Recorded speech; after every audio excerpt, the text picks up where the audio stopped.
الذين آمنوا اتقوا الله حق تقاته ولا تموتن إلا وأنتم مسلمون رب اشرح لي صدري ويسر لي أمري واحلل عقدة من لساني يفقهوا قولي. ബഹുമാനമുള്ള സത്യവിശ്വാസികളെ, സത്യാന്വേഷികളെ, ജീവിതത്തിന്റെ ഇതര മേഖലകളിലും സൃഷ്ടാവായ പടച്ച തമ്പുരാന്റെ നിയമങ്ങൾ പാലിച്ചുകൊണ്ട് ജീവിക്കണമെന്ന് ആദ്യമായി എന്നോടും നിങ്ങളിൽ ഓരോരുത്തരോടും വസിയത്ത് ചെയ്യുകയാണ്, ഉപദേശിക്കുകയാണ്. നാം എല്ലാവരും ഒരു സത്യത്തിന്റെ അന്വേഷണവുമായി എത്തിച്ചേർന്നവരാണ്. എന്നാൽ വളരെ സന്തോഷത്തോടും വളരെ ആഹ്ലാദത്തോടും കൂടിയല്ല നാം ഇവിടെ ഇരിക്കുന്നത് തന്നെ. വളരെ പ്രയാസത്തിലും വിഷമത്തിലും പ്രതിസന്ധിയുടെയും നടുവിൽ നിന്നാണ് നാം ഈ പരിപാടി സംഘടിപ്പിച്ചിരിക്കുന്നത്.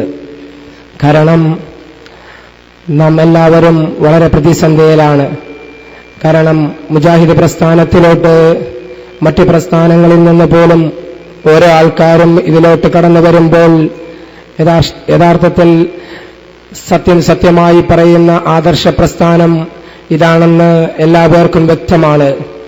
മറ്റു സംഘടനകളായ സുന്നികളും ജമാഅത്തെ ഇസ്ലാമിയും എല്ലാവരും വിശുദ്ധ ഖുർആനും തിരുനബി സല്ലല്ലാഹു അലൈഹി വസല്ലമയുടെ ചര്യയും തന്നെയാണ് മുറുകെ പിടിക്കുന്നതെന്ന് പറയുമ്പോഴും അതിൽ നിന്നെല്ലാം വേറിട്ടുകൊണ്ടും വ്യത്യസ്തമായിക്കൊണ്ടും മുജാഹിദ് പ്രസ്ഥാനം പഠിപ്പിച്ചു കൊടുക്കുന്നത് വിശുദ്ധ ഖുർആനിനെയും തിരുനബി സല്ലല്ലാഹു അലൈഹി വസല്ലമയുടെ ചര്യയും നാം നമ്മുടെ ഇഷ്ടത്തിന് വ്യാഖ്യാനിക്കാൻ പാടില്ല, നമ്മുടെ ബുദ്ധി കൊണ്ട് വ്യാഖ്യാനിക്കാൻ പാടില്ല.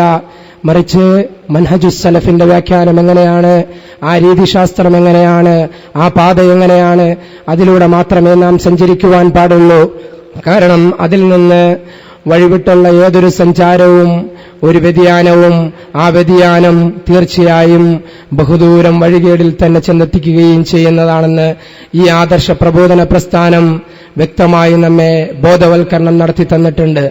എന്നാൽ ഖേദകരമെന്ന് പറയട്ടെ, വളരെ വിഷമത്തിലെന്ന് പറയട്ടെ, ഈ ആദർശ പ്രബോധന പ്രസ്ഥാനത്തിന്റെ ഉന്നതതലത്തിരിക്കുന്നവർ തന്നെ, പ്രമാണങ്ങൾ എങ്ങനെ മനസ്സിലാക്കണമെന്ന് പഠിപ്പിച്ചു തന്നവർ തന്നെ, പ്രമാണങ്ങൾ എങ്ങനെയാണ് നാം മനസ്സിലാക്കി കാണേണ്ടത് എന്ന് പഠിപ്പിച്ചു തന്നവർ തന്നെ ആ സലഫ് മൻഹജിൽ നിന്ന് വ്യതിയാനം സംഭവിച്ചു കൊണ്ടുപോകുന്നൊരു കാഴ്ച നാം ഇതാ കണ്ടുകൊണ്ടിരിക്കുകയാണ്. അവര് സലഫ് മൻഹജിൽ നിന്ന് വ്യതിയാനം സംഭവിക്കുകയും ഹദീസുകളെ, വിശുദ്ധ ഖുർആനിന്റെ ആയത്താകട്ടെ സ്വഹീഹായ ഹദീസാകട്ടെ സലഫ് മൻഹജിന്റെ അടിസ്ഥാനത്തിൽ മനസ്സിലാക്കണമെന്ന് പഠിപ്പിച്ചു തന്നവർ അതിൽ നിന്ന് വ്യതിയാനം സംഭവിക്കുകയും അവർ അവരുടെ ബുദ്ധികൾ കൊണ്ട് വ്യാഖ്യാനിക്കുവാനും തുടങ്ങി. സലഫ് മൻഹജ് എന്ത് പഠിപ്പിച്ചു തന്നു എന്ന് പഠിപ്പിക്കുകയും ചെയ്യുന്നില്ല. എന്നാൽ മറ്റു ഞാനൊരു സുന്നിയിൽ നിന്ന് ഈ ആദർശ പ്രസ്ഥാനത്തിലോട്ട് വന്നതാണ്.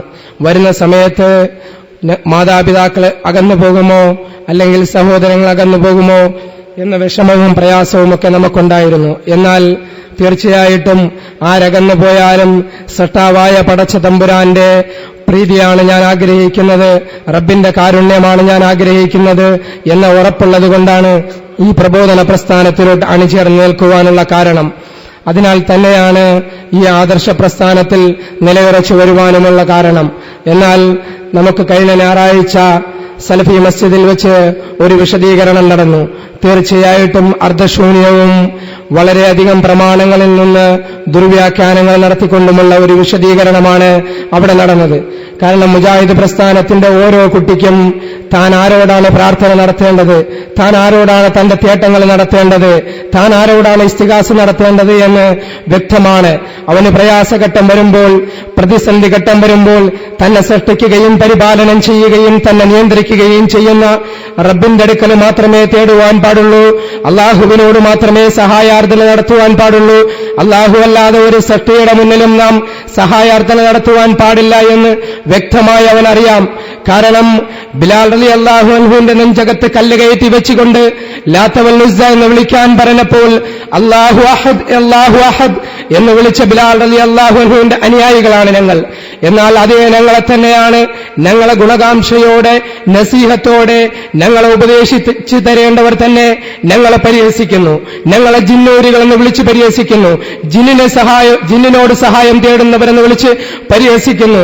തീർച്ചയായിട്ടും നമുക്ക് വളരെ പ്രയാസമാണ്, വളരെ വിഷമമുണ്ട്. മാനസികമായി വളരെയധികം പ്രയാസത്തിലാണ് ഞങ്ങൾ. കാരണം ഞങ്ങൾ ഒരു ജിന്നിനോടും പ്രാർത്ഥിക്കുന്നവരല്ല, ഒരു മലക്കിനോടും പ്രാർത്ഥിക്കുന്നവരല്ല, ഒരു സൃഷ്ടികളുടെ മുന്നിലും സമർപ്പിക്കുന്നവരല്ല. മറിച്ച് സട്ടാവായ പടച്ച തമ്പുരാന്റെ അടുക്കൽ മാത്രമായി പ്രാർത്ഥന സമർപ്പിക്കുന്നതാണ്. പിന്നെ എന്താണ് സഹോദരങ്ങളെ വിഷയം? ഒരു ഹദീസുമായി ബന്ധപ്പെട്ട വിഷയമാണ്. യാ ഇബാദല്ലാഹ് ഈനൂനി എന്ന ഒരു ഹദീസുമായി ബന്ധപ്പെട്ട വിഷയമാണ്. ആ ഹദീസിന്റെ പശ്ചാത്തലത്തിൽ സലഫ് പണ്ഡിതന്മാരിൽ ഒരൊറ്റ സലഫി പണ്ഡിതരും ചരിത്രത്തിൽ ഇന്നേ വരെയും ഈ ഹദീസിന്റെ ആശയത്തിൽ ശിർക്കുണ്ടെന്ന് പറഞ്ഞിട്ടില്ല.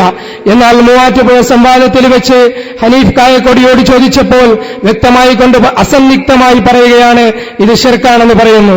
തീർച്ചയായിട്ടും ഇതിന് പൂർവികരായ ഒരൊറ്റ സലഫി പണ്ഡിതന്മാരുടെ പിന്തുണയും വരുന്നില്ല.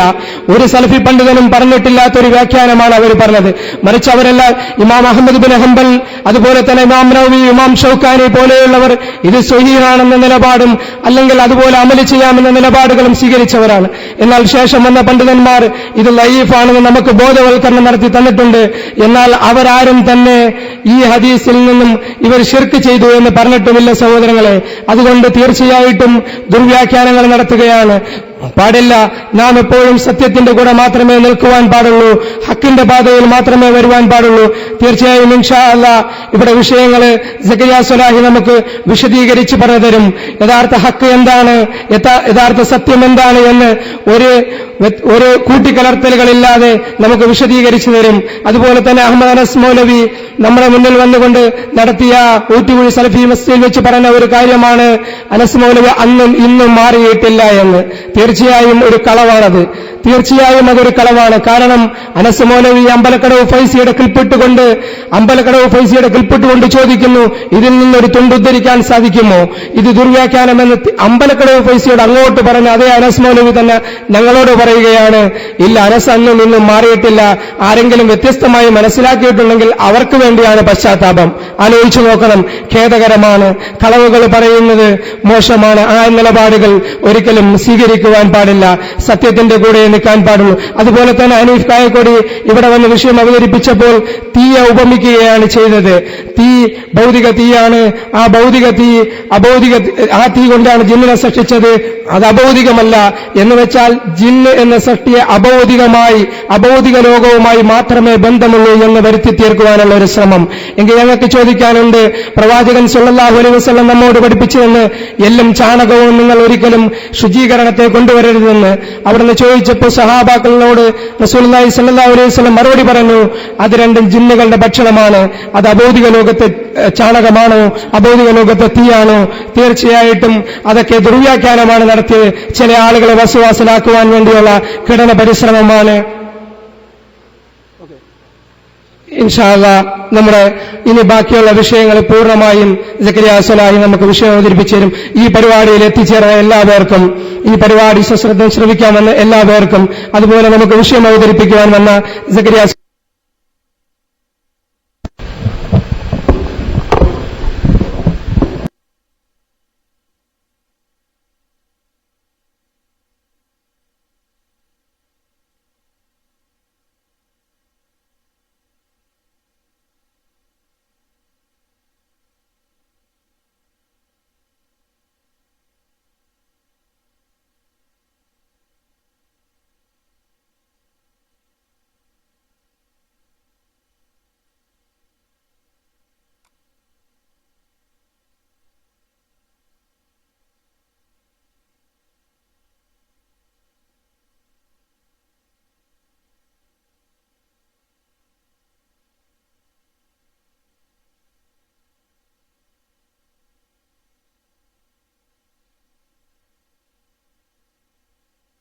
غير ما اكتسبوا فقد احتملوا بهتانا وإثما مبينا رب اشرح لي صدري ويسر لي أمري واحلل عقدة من لساني يفقهوا قولي. പ്രിയമുള്ള സഹോദരി സഹോദരന്മാരെ, മുജാഹിദ് പ്രവർത്തകരെ, സ്നേഹസമ്പന്നരായ ശ്രോതാക്കളെ, അല്ലാഹു സുബ്ഹാനഹു വ തആലയുടെ എല്ലാ വിധിവിലക്കുകളും സൂക്ഷിച്ചുകൊണ്ട് തഖ്വ കൈവിടാതെ ജീവിക്കാൻ ശ്രമിക്കണേ എന്നാദ്യമായി ഗൗരവപൂർവ്വം ഓർമ്മപ്പെടുത്തുകയാണ്. സാധാരണ നാം ഒത്തുകൂടാറുള്ളത് നമ്മുടെ ദഅവത്ത് സംബന്ധമായ പലവിധ കാര്യങ്ങളും ചർച്ച ചെയ്യാനും എതിരാളികൾക്ക് മറുപടി പറയാനും നമ്മുടെ സഹോദരങ്ങൾക്ക് ജീവിത വിശുദ്ധി ഉണ്ടാക്കുന്ന വിഷയങ്ങൾ ചർച്ച ചെയ്യാനുമൊക്കെയാണ്. എന്നാൽ ഇത് വ്യത്യസ്തമായ ഒരു മീറ്റിംഗാണ്.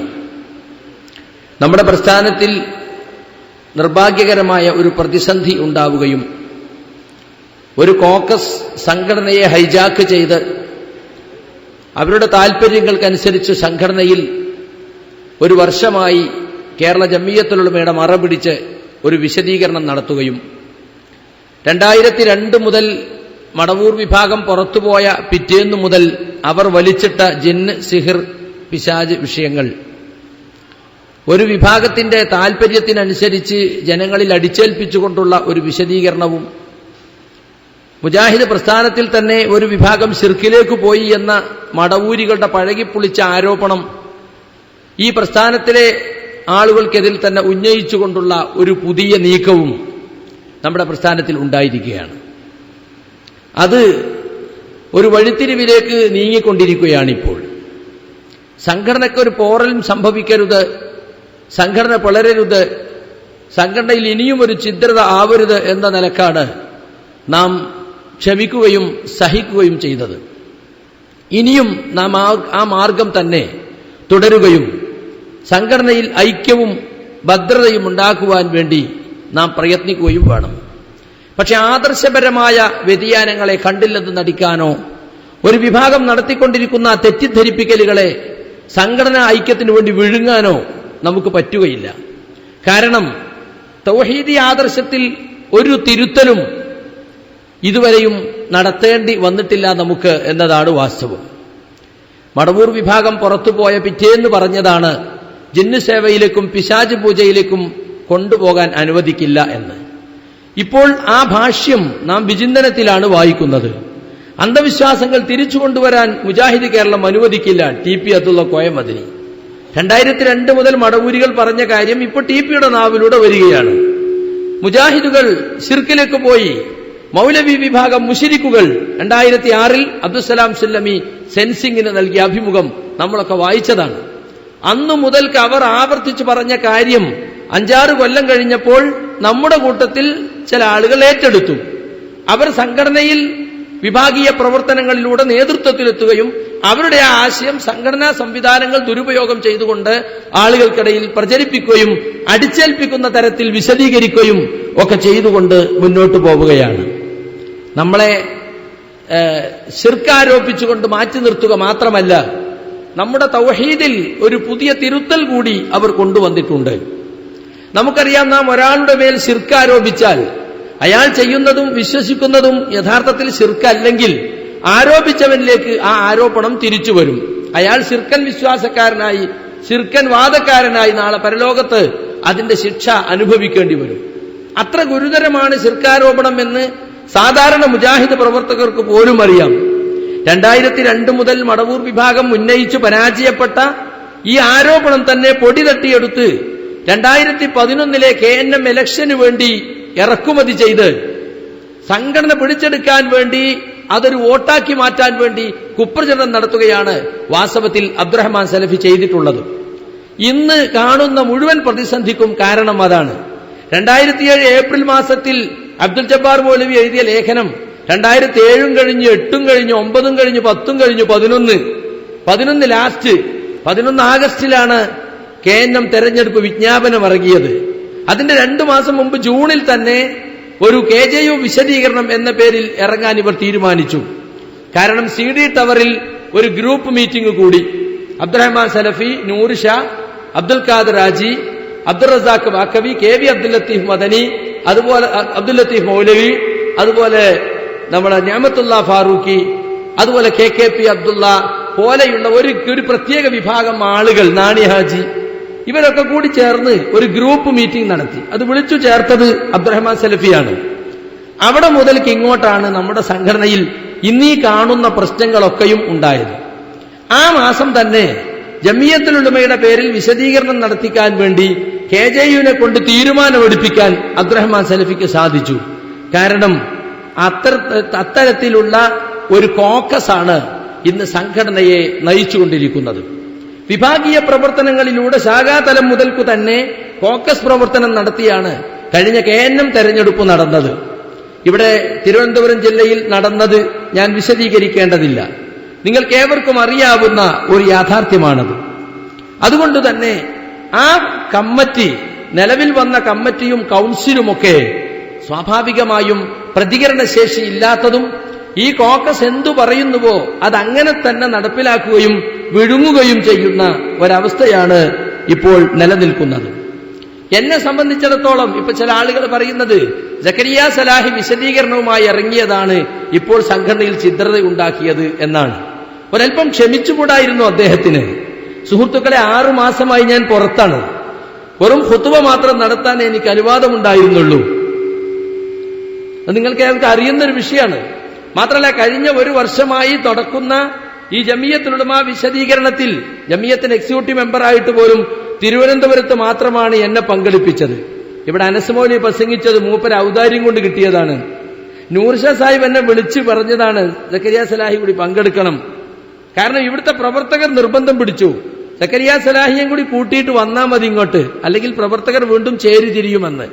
അങ്ങനെയാണ് പ്രവർത്തകർക്കിടയിൽ ഒരു ചേരിതിരിവ് ഉണ്ടാകരുത് എന്ന നിലക്കാണ് ഞാൻ അവരുടെ കൂടെ വന്നത്. പക്ഷെ വന്നിട്ട് എന്താ ഉണ്ടായത്? എനിക്ക് വല്ല വിഷയവും തന്നോ?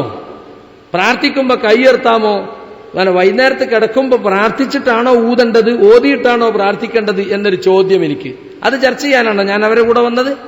അപ്പോ പങ്കെടുപ്പിച്ചു എന്ന് വരുത്തി തീർക്കുക. കാരണം എന്താ, അത് കഴിഞ്ഞിട്ട് അബ്ദുറഹ്മാൻ സലഫിക്ക് അടുത്ത ആഴ്ച കുവൈത്തിലേക്ക് പോകണം പിരിവിന്. അപ്പൊ PN-നോട് പറയണം ഒക്കെ ശരിയായിട്ട് നമ്മൾ കൂട്ടിയൊക്കെ ഇരുത്തി റെഡിയാക്കിയിട്ടാ വരുന്നത്.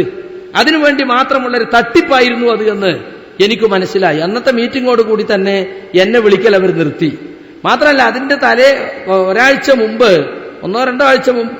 മുമ്പ് എറണാകുളത്ത് നടന്ന വിശദീകരണത്തിൽ പരസ്യമായി എന്നെ പേരെടുത്ത് ജമിയത്തുൽ ഉലമ വിശദീകരണ യോഗത്തിൽ അവർ സംസാരിച്ചിരുന്നു. സ്വാഭാവികമായും അത് വിമർശിക്കപ്പെട്ടു. സംസ്ഥാന കമ്മിറ്റിയിലേക്ക് പരാതി എത്തി. ഇങ്ങനെയാണോ നിങ്ങൾ ഈ KJU വിശദീകരണം എന്ന് ചോദിക്കേണ്ടായ ആളുകൾ. അതുകൊണ്ട് അതൊന്ന് മായ്ക്കാൻ വേണ്ടി മാത്രമായിരുന്നു അന്ന് തിരുവനന്തപുരത്ത് എന്നെ പങ്കെടുപ്പിച്ചത് എന്ന് നിങ്ങൾക്കറിയാൻ സാധിക്കും.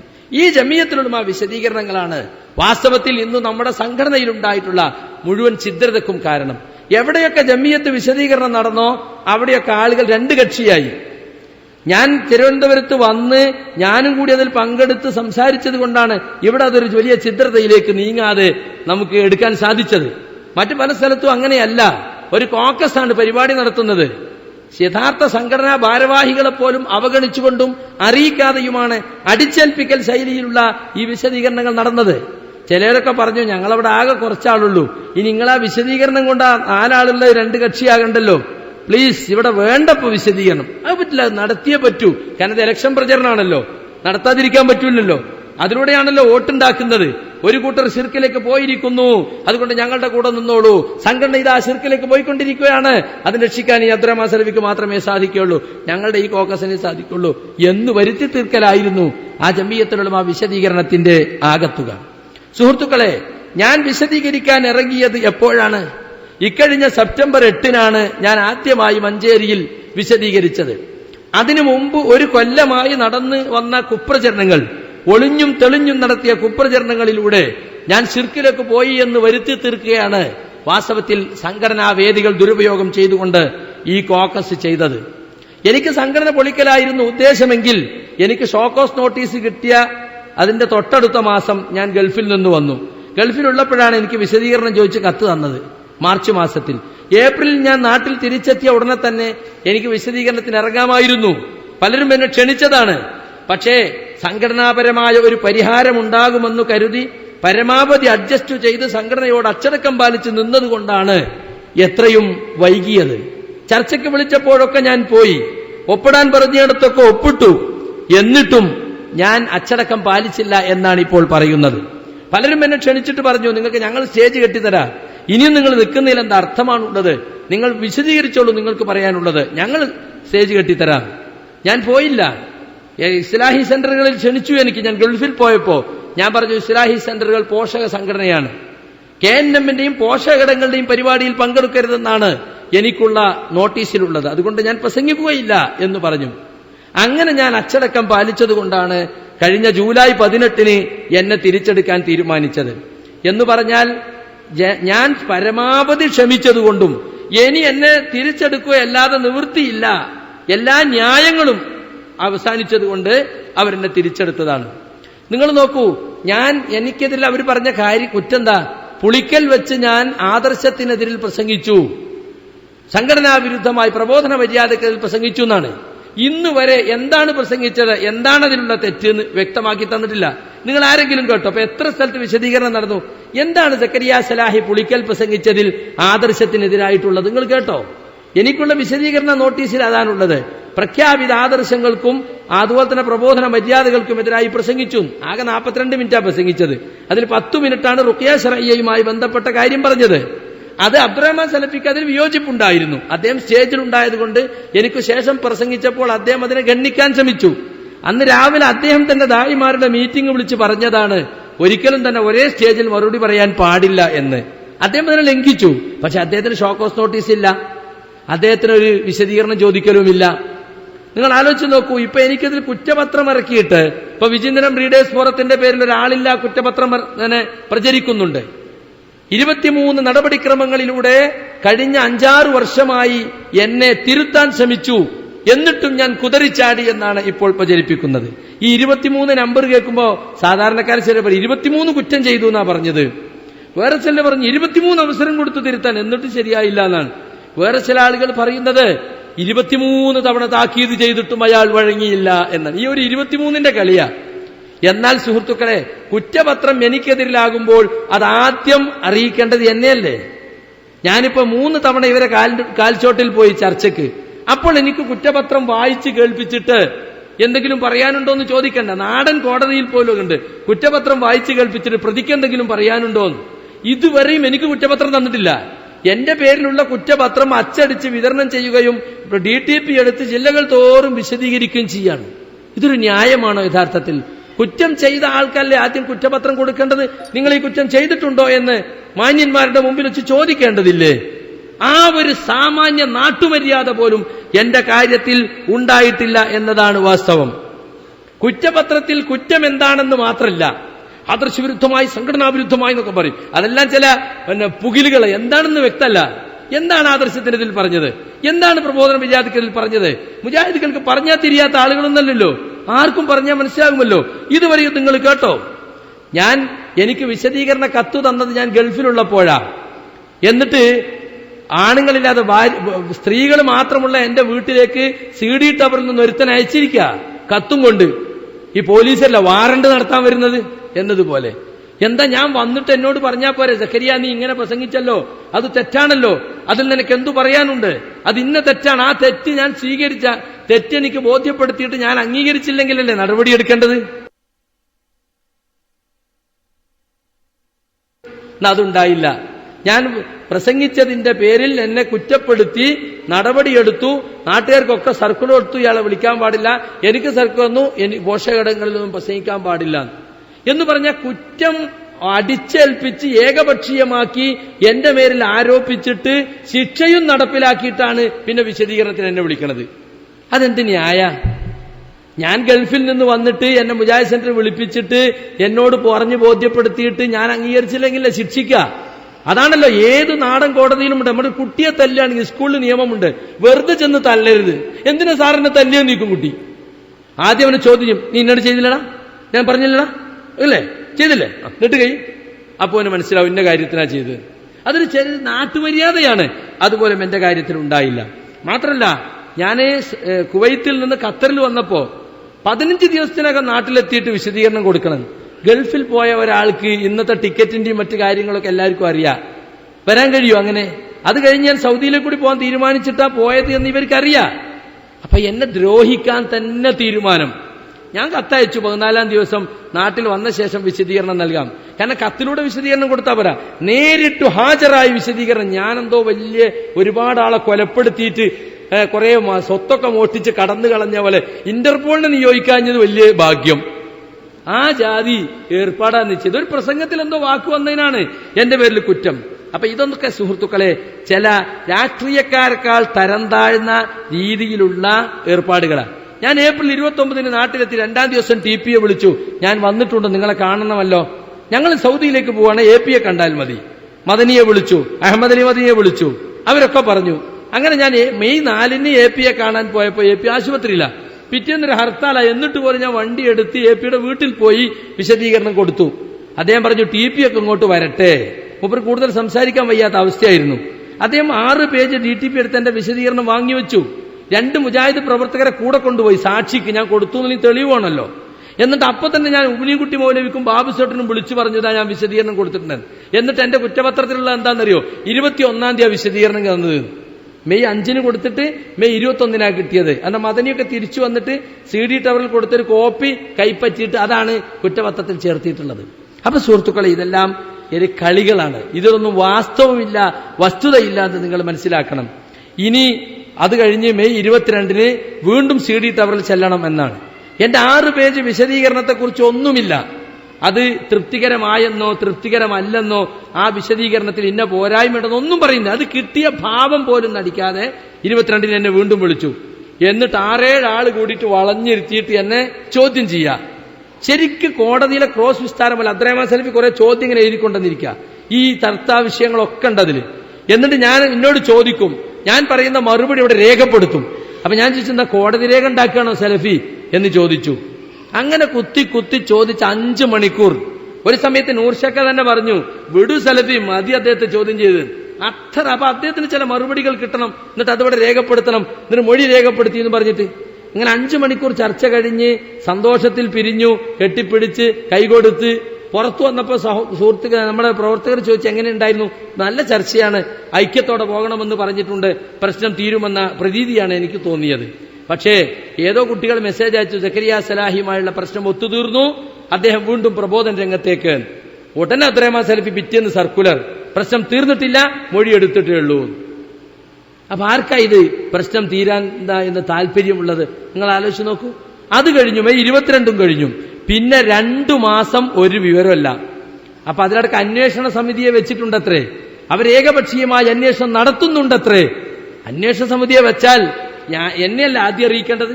ഞാൻ അറിയുന്നത് ജൂലൈ കഴിഞ്ഞ്, മെയ് കഴിഞ്ഞ് ജൂലൈ 31 ഞാൻ അറിയുന്നത്. കാരണം എന്നെ അറിയിച്ചിട്ടില്ല അവര്. അപ്പൊ അതാണ് എല്ലാം കഴിഞ്ഞ് എന്നെ നിബന്ധനകൾ എഴുതി വായിപ്പിക്കാൻ വേണ്ടി വിളിക്കുമ്പോഴാണ് 31/7 ഞാൻ അറിയുന്നത് എന്റെ വിഷയത്തിൽ അന്വേഷണ കമ്മീഷനെ വെച്ചിട്ടുണ്ട്. ആരാ അന്വേഷണ കമ്മീഷൻ? അതാണ് ബഹുരസം. എനിക്കതിൽ പരാതി ഉന്നയിച്ച് എന്നെ പുറത്താക്കാൻ ദീർഘകാലമായി ശ്രമിച്ചുകൊണ്ടിരിക്കുന്ന അബ്ദുറഹ്മാൻ സലഫി തന്നെയാണ് അന്വേഷണ കമ്മീഷനും. പരാതി ഉന്നയിച്ചതും അദ്ദേഹം തന്നെ. പുളിക്കലന്റെ പ്രസംഗം സെക്രട്ടേറിയറ്റിൽ ഉന്നയിച്ച് കൊളമാക്കിയതും അദ്ദേഹം തന്നെയാണ്. അദ്ദേഹം തന്നെ അന്വേഷണ കമ്മീഷൻ, അദ്ദേഹം തന്നെ ജഡ്ജി, അദ്ദേഹം തന്നെ വിധി പറയുന്നത്, അദ്ദേഹം തന്നെ കുറ്റപത്രം തയ്യാറാക്കി, അദ്ദേഹം തന്നെ കുറ്റപത്രം വായിക്കുന്നത്, അദ്ദേഹം തന്നെ വിശദീകരിക്കുന്നത്. ഇതെന്തു നീതിയാണ് നിങ്ങൾ പറ? ഇതൊരു നീതിയാണോ? ഒരു നിഷ്പക്ഷനായ ഒരാളല്ലേ യഥാർത്ഥത്തിൽ ഒരു അന്വേഷണം നടത്തേണ്ടത്? അതൊക്കെ കഴിഞ്ഞു. എന്നിട്ട് സുഹൃത്തുക്കളെ, ജൂലൈ 18 എന്നെ തിരിച്ചെടുക്കാൻ തീരുമാനിച്ചു എന്ന വിവരം ഞാൻ കേൾക്കുകയാണ്. ആ 2 മാസം നടന്നോ എന്താന്ന് എനിക്കറിയേയില്ല. ഇപ്പോ 2009 എനിക്കും ബാലുശ്ശേരിക്കും നടപടി ഉണ്ടായപ്പോ ചില പ്രവർത്തകർ ചെന്നു കണ്ടപ്പോ TP പറഞ്ഞെന്താ, എന്ത് ചെയ്യാനാ, അബ്ദുറഹ്മാൻ സലഫിക്ക് ഒരേ വാശി സക്കരിയ പുറത്താക്കണോന്ന്. അയാളെ തന്നെ വീണ്ടും ഈ അബ്ദുറഹ്മാൻ സലഫി നൂർഷയും കൂടിയിട്ട് എന്ത് ചെയ്തു, ഏൽപ്പിച്ചില്ലേ. 2009 പുറത്താക്കിയപ്പോ നൂർഷ എന്നോട് പറഞ്ഞതാണ്, എന്താ പ്രശ്നം, ജിന്നാണത്ര വിഷയം. അപ്പൊ അദ്ദേഹം പറയാണ്, അതിലിപ്പോണ്ടോ പുറത്താക്കലും അകത്താക്കലും, അതൊരു പുതിയ വിഷയമല്ലേ, നിങ്ങൾക്ക് ഇപ്പോഴല്ലേ സംസാരിക്കാൻ തുടങ്ങിയിട്ടുള്ളത്, 5 വർഷമായിട്ട്. ഒരു പുതിയ വിഷയമാകുമ്പോൾ പഠിച്ചവരും പഠിക്കാത്തവരും പഠിച്ചവർ തമ്മിൽ ചെറിയ അഭിപ്രായ വ്യത്യാസമൊക്കെ സ്വാഭാവികമല്ലേ, അതിനുണ്ട് അകത്താക്കലും പുറത്താക്കലും എന്ന് ചോദിച്ച നൂർഷാ സാഹിബ് ഇപ്പോ ഈ അബ്ദുറഹ്മാൻ സലഫിയുടെ കോക്കസിൽ പെട്ടുപോയി. ഇപ്പൊ അയാളുടെ കൂടെ വന്നിട്ട് അയാൾ പറഞ്ഞതിനൊക്കെ അപ്പാ സ്വാമി എന്ന് പറഞ്ഞ് കൂടെ നിൽക്കാണ്. ഒരു ദുരന്തം ആലോചിച്ച് നോക്കൂ നിങ്ങള്. അപ്പൊ സുഹൃത്തുക്കളെ, ഈ രീതിയിലുള്ള ഏകപക്ഷീയമായ സംഗതിയാണ് നടന്നത്. അങ്ങനെ 18-ാം തീയതി എക്സിക്യൂട്ടീവ് തിരിച്ചെടുക്കാൻ തീരുമാനിച്ചെന്ന് കേട്ടപ്പോ 2 ദിവസം കഴിഞ്ഞ് 20-ാം തീയതി ഞാൻ വേങ്ങരയിൽ ഖുത്ബക്ക് പോയപ്പോ പിറ്റേന്ന് റമളാന. അപ്പൊ അസറിന് ക്ലാസ് എടുത്തോടെ നോമ്പിനെ പറ്റി. തിരിച്ചെടുത്തതല്ലേ, പള്ളിക്കകത്തൊരു ചെറിയ ക്ലാസ് അല്ലേ, കുഴപ്പമില്ലാന്ന്. അപ്പോഴേക്കും അഹമ്മദ് അലി മദനിയുടെ ഫോണ് 3 മണിയായപ്പോ, എന്താ ഇന്ന് വേങ്ങരയാ ഖുത്ബ? അതെ, കുഴപ്പമില്ല, തലശ്ശേരി നിങ്ങൾ മാറിയല്ലേ, പിന്നെന്താണ് ക്ലാസ് ഉണ്ട് എന്ന് കേട്ടു. ക്ലാസ് ഉണ്ട്, നിങ്ങൾ തിരിച്ചെടുത്തോ എന്നുള്ളതുകൊണ്ട് അവർ വെച്ചതായിരിക്കും. ഒന്നും ശരിയാവില്ല, ഒന്നും ഇപ്പൊ എടുക്കാൻ, ഞങ്ങൾ തീരുമാനത്തോടെ അറിയിക്കും, ക്ലാസ് നടത്താൻ പാടില്ല. അധികാരസ്വരത്തിൽ ഞാൻ അതും ക്ഷമിച്ചു. കഴിഞ്ഞ റമദാനിൽ ഒരു തസ്കിയത്ത് ക്ലാസ് പോലും എടുക്കാൻ എന്നെ അനുവദിച്ചില്ല. എന്റെ വിചാരണ കഴിഞ്ഞിട്ട് മെയ് 22 കഴിഞ്ഞിരിക്കുന്നു. എന്നിട്ട് 2 മാസം അനിശ്ചിതമായി നീട്ടിക്കൊണ്ടുപോയി റമദാനിൽ പോലും ഒരു ക്ലാസ് എടുക്കാതിരിക്കാൻ വേണ്ടി. ഇരിക്കട്ടെ, അത് കഴിഞ്ഞിട്ട് തിരിച്ചെടുത്തു എന്ന കത്ത് വരും എന്ന് പ്രതീക്ഷിച്ചിരിക്കുകയാണ്. അങ്ങനെ 18-ാം തീയതി തിരിച്ചെടുത്തു എന്ന് പുറത്തുനിന്ന് അറിഞ്ഞല്ലോ. കത്ത് പ്രതീക്ഷിച്ചിരിക്കുമ്പോൾ വീണ്ടും വാറണ്ടുകാരൻ വരുന്നു. 21-ാം തീയതി ജൂലൈ 21-ന് എന്താന്ന് ചോദിച്ചു, നിങ്ങളൊരു കൂടിക്കാഴ്ചക്ക് വേണ്ടി ചെല്ലണം. അപ്പൊ എന്താ സംഗതി വെച്ചാല്, തിരിച്ചെടുത്തു എന്ന വാർത്ത വരുന്നതോടെ ഗ്രൂപ്പിൽ പട തുടങ്ങി. സക്കരിയ സലാഹിനെ ശിർക്കിന്റെ പേരിൽ പുറത്താക്കിയല്ലേ, ശിർക്കിന്റെ പേരിൽ പുറത്താക്കിയാൽ ഇനി തിരിച്ചെടുക്കേ. അപ്പൊ ഗ്രൂപ്പിൽ പട. അപ്പൊ അബ്ദുറഹ്മാൻ സലഫി പറഞ്ഞു, ഒന്നും പേടിക്കണ്ട, അയാൾ ഇതിനകത്ത് വരാതിരിക്കാനുള്ള കർശന നിബന്ധന നമ്മൾ എഴുതി അന്വേഷണ കമ്മീഷൻ റെഡിയാക്കി വെച്ചിട്ടുണ്ട് എന്ന്. ആ രീതിയിൽ അവരാളുകൾ തന്നെ സംസാരിച്ചത് നമുക്ക് വിവരം കിട്ടി. അയാളൊന്നും അകത്ത് വരൂല, അയലുകൾ പേടിക്കണ്ട, അതൊക്കെ നല്ല സ്ട്രോങ് കണ്ടീഷനുകൾ നിബന്ധന വെച്ചിട്ടുണ്ട്. അങ്ങനെ ഞാൻ ചെന്നപ്പോ എനിക്ക് 2 പേപ്പർ തരികയാണ്. ഇവിടെ ഈ പുസ്തകം നിങ്ങൾക്ക് പുറത്ത് വാങ്ങാൻ കിട്ടും. സലഫി പ്രവർത്തകരോട് സ്നേഹപൂർവ്വം 10 രൂപ കൊടുത്താൽ ഞാൻ എക്സിക്യൂട്ടീവിന് കൊടുത്ത കത്തും കൗൺസിലിന് കൊടുത്ത കത്തും എനിക്ക് ഒപ്പിടാൻ വേണ്ടി അവർ തന്ന നിബന്ധനയും അത് ഉൾപ്പെടുത്തിയാണ് ഈ പുസ്തകമുള്ളത്. ഈ പുസ്തകത്തിൽ എനിക്ക് അവർ തന്ന നിബന്ധനകൾ കണ്ടോ. അന്വേഷണ സമിതി അംഗീകരിച്ചതും അന്വേഷണ സമിതി ശുപാർശ ചെയ്തതും KNM അംഗീകരിച്ചതുമായ തീരുമാനം.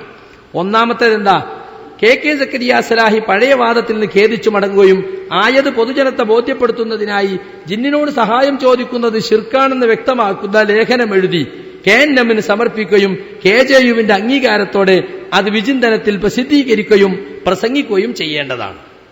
ഇത് കയ്യിൽ തന്നപ്പോ ഞാൻ അതിനെപ്പറ്റി സംസാരിക്കാൻ തുനിഞ്ഞു. ഞാൻ ആദ്യം ചോദിച്ചു, ഞാൻ ആദ്യം എഴുത്തന്ന് ആ 6 പേജ് വിശദീകരണം പരിഗണിച്ചതേ ഇല്ലല്ലോ, നിങ്ങൾ എന്താ അതിനെപ്പറ്റി ഒന്നും പറഞ്ഞില്ല, അത് തൃപ്തികരമാണെന്നോ ഇല്ലെന്നോ അതിവിടെ കിട്ടിയിട്ടുണ്ടോ ഒന്നും പറഞ്ഞില്ലല്ലോ. അപ്പോ TP പറഞ്ഞു, ഇനിയും തർക്കിക്കാനാണോ സക്കരിയ നിൽക്കുന്നത്, ഇനി വാദപ്രതിവാദം നടത്താനാണോ, ഇതിൽ ഒപ്പിടുന്നുണ്ടോ ഇല്ല അത് പറഞ്ഞാൽ മതി. അധികാരസ്വരത്തിൽ റമദാനുമാണ്, അവർ 6-7 ആളും ഞാൻ ഒറ്റക്കും. അപ്പൊ ഞാൻ പറഞ്ഞു ശരി, അതിങ്ങോട്ട് വാങ്ങിയിട്ട് ഞാൻ എന്റെ അടിയിൽ എഴുതി, മേൽ പറഞ്ഞ കാര്യങ്ങൾ എനിക്ക് ആലോചിക്കാനും പഠിക്കാനും സമയം ആവശ്യമാണ്. കാരണം എന്താ, അവിടെ തർക്കിക്കാൻ നിന്നിട്ട് കാര്യമില്ല, തർക്കിക്കാൻ പാടില്ല. ഇനി തർക്കിക്കണ്ട, ഒപ്പിടുന്നുണ്ടോ ഇല്ലെന്ന് മാത്രം പറഞ്ഞാൽ മതി എന്നാണ്. നിങ്ങൾ നോക്കൂ, ഞാൻ ഇതിനടിയിൽ ഒപ്പിട്ടാൽ എന്തായി, പഴയ വാദത്തിന് ഖേദിച്ചു മടങ്ങണം, എന്നിട്ട് ജിന്നിനോട് സഹായം ചോദിക്കുന്ന ശിർക്കാണെന്ന് പുതിയ ലേഖനം എഴുതണം. അപ്പൊ എന്തായി, മുമ്പ് എനിക്ക് അങ്ങനെ ജിന്നിനോട് സഹായം ചോദിക്കാം, അത് ശിർക്കല്ല എന്നൊരു വാദം ഉണ്ടായിരുന്നു. സംഘടനയിൽ കയറാൻ വേണ്ടിയിട്ട് ആ വാദത്തിന് ഞാൻ തൗബ ചെയ്തിട്ട് എഴുതി ലേഖനം എഴുതിയിട്ട് വിചിന്തനത്തിൽ ഇതാ ഞാൻ എന്റെ പഴയ വാദത്തിന് ഖേദിച്ചു മടങ്ങിയിരിക്കുന്നു എന്ന് എല്ലാവരോടും അറിയിക്കണം. ഇതൊക്കെ എനിക്ക് മാത്രം ബാധകം, നിങ്ങൾ ആലോചിച്ച് നോക്കണം. അപ്പൊ ഞാൻ ഒപ്പിടാതെ പോന്നു. അടുത്ത കത്ത്, അത് അടുത്ത നിബന്ധന, ഇത് KNM അംഗീകരിച്ച നിബന്ധന KNM ലെറ്റർ പേഡിലല്ലേ ഉണ്ടാവുക, അതൊരു പിച്ച് കടലാസിലാ. ആയിക്കോട്ടെ, അതിലൊരു കുതന്ത്രം ഉണ്ടാകും. അബ്ദുറഹ്മാൻ സലഫി അല്ലേ, ഒരു വിഷയത്തിലും കുതന്ത്രം ഇല്ലാതിരിക്കൂല. പിന്നെ കണ്ടോ, KNM ഭരണസമിതി മുമ്പാകെ സക്കരിയ സലാഹി ബോധിപ്പിക്കുന്നത്, അത് അവരെ എഴുതിക്കൊണ്ടെന്നിരിക്കും ഒരു കത്ത്. അതിന്റെ തുടക്കം എന്താണെന്നറിയോ, വിശദീകരിക്കാൻ സമയമല്ല, നിങ്ങൾക്ക് ആ ബുക്ക് വാങ്ങിയാൽ മനസ്സിലാവും. ജിന്നിനോടുള്ള സഹായതേട്ടം, ജിന്നുബാധയുണ്ടെന്ന് സംശയിക്കുന്നവരെ ചികിത്സിക്കൽ തുടങ്ങിയ വിഷയങ്ങളിൽ എന്റെ സംസാരങ്ങളിലും ലേഖനങ്ങളിലും വന്ന പ്രമാണവിരുദ്ധമായ കാര്യങ്ങളിൽ ഞാൻ ഖേദിക്കുന്നു. അതുവഴി ആദർശ ബന്ധുക്കൾക്കുണ്ടായ ആശയക്കുഴപ്പത്തിനും പ്രസ്ഥാനത്തിനുണ്ടായ പ്രയാസങ്ങളിലും എനിക്കതിയായ ദുഃഖമുണ്ട്. അപ്പൊ ഇത് ഞാൻ ഒപ്പിട്ട് കൊടുത്താൽ എന്തായി, ഞാൻ പ്രമാണത്തിനെതിരായി കുറെ എഴുതുകയും പ്രസംഗിക്കുകയും ചെയ്തിട്ടുണ്ട്. ഏതാ പ്രമാണത്തിനെതിരെ എഴുതിയത്, ഏതാ പ്രസംഗിച്ചത്, അത് എന്നെ ബോധ്യപ്പെടുത്തണ്ടേ, എന്നാലല്ലേ എനിക്ക് ഖേദിച്ചു മടങ്ങാൻ പറ്റുള്ളൂ. സാങ്കല്പികമായ കുറ്റത്തിന്റെ പേരിൽ ഖേദിച്ചു മടങ്ങാൻ പറ്റുമോ? സക്കരിയ, നിന്റെ ഇന്ന വാദം പ്രമാണത്തിനെതിരാണ്, ഇന്ന വാദം ആയത്തിനെതിരാ, ഇന്ന ഹദീസിനെതിരാണ് എന്ന് ബോധ്യപ്പെടുത്തിയിട്ട് എനിക്ക് ഞാനിത് പിന്തിരിയുന്നില്ലെങ്കിലല്ലേ ഇങ്ങനെ എഴുതേണ്ടതുള്ളൂ. അപ്പൊ സുഹൃത്തുക്കളെ, തികച്ചും അന്യായമായ നിബന്ധനകൾ വെച്ച് ഞാൻ അകത്തു കയറരുത് എന്ന നിലക്ക് ഉണ്ടാക്കിയ നിബന്ധന. അപ്പൊ ആളുകളോട് പറയുന്നത്, ഞങ്ങൾ അവനെ തിരിച്ചെടുക്കാൻ തീരുമാനിച്ചതാ, ന്യായമായ ചില നിബന്ധന വെച്ചപ്പോ അവൻ ഒപ്പിട്ടില്ല, കൊതറിച്ചാടി. എന്താ നിബന്ധന ആളുകൾക്ക് അറിയില്ലല്ലോ. പക്ഷെ അള്ളാന്റെ കൃപ കൊണ്ട് ആ 2 പേപ്പറിന്റെയും ഫോട്ടോ കോപ്പി ഞാൻ വാങ്ങി വെച്ചിരുന്നു, അത് ഇതിൽ ഉൾപ്പെടുത്താനായി. അല്ലെങ്കിൽ അവർ പറഞ്ഞു ന്യായമായ ചെറിയ നിബന്ധന എന്ന് പറയുമായിരുന്നു. ഇത് ന്യായമാണോ അന്യായമാണോ എന്ന് നിങ്ങൾക്ക് ഓരോ സാധാരണക്കാരനും വായിച്ചാൽ മനസ്സിലാകും. ഞാൻ ശിർക്കിലായിരുന്നു എന്ന് അംഗീകരിച്ചു കൊടുക്കണം. ഞാൻ അച്ചടക്ക ലംഘനം കാണിച്ചു എന്ന് അംഗീകരിച്ചു കൊടുക്കണം.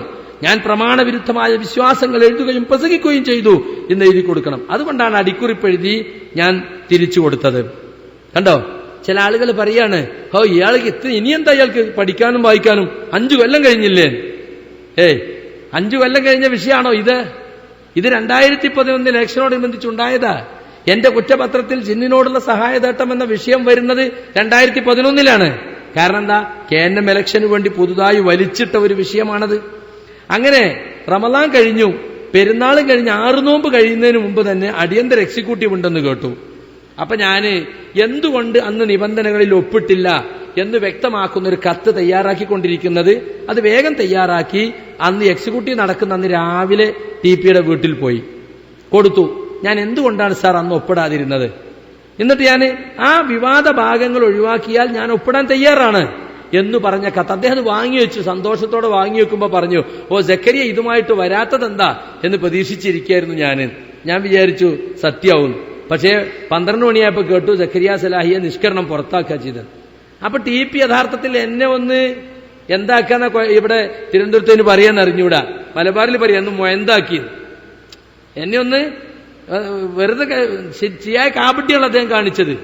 ഇനിയൊന്നും പറ്റൂല, എത്ര ദിവസമായി ഒപ്പിടാതെ, ഇതൊന്നും സ്വീകരിക്കാൻ പറ്റില്ല, നീ കൊണ്ടുപോയിക്കോ എന്നല്ലേ പറയേണ്ടത്. അതിന് പകരം വാങ്ങിവെച്ച് സന്തോഷത്തിൽ പിരിഞ്ഞു.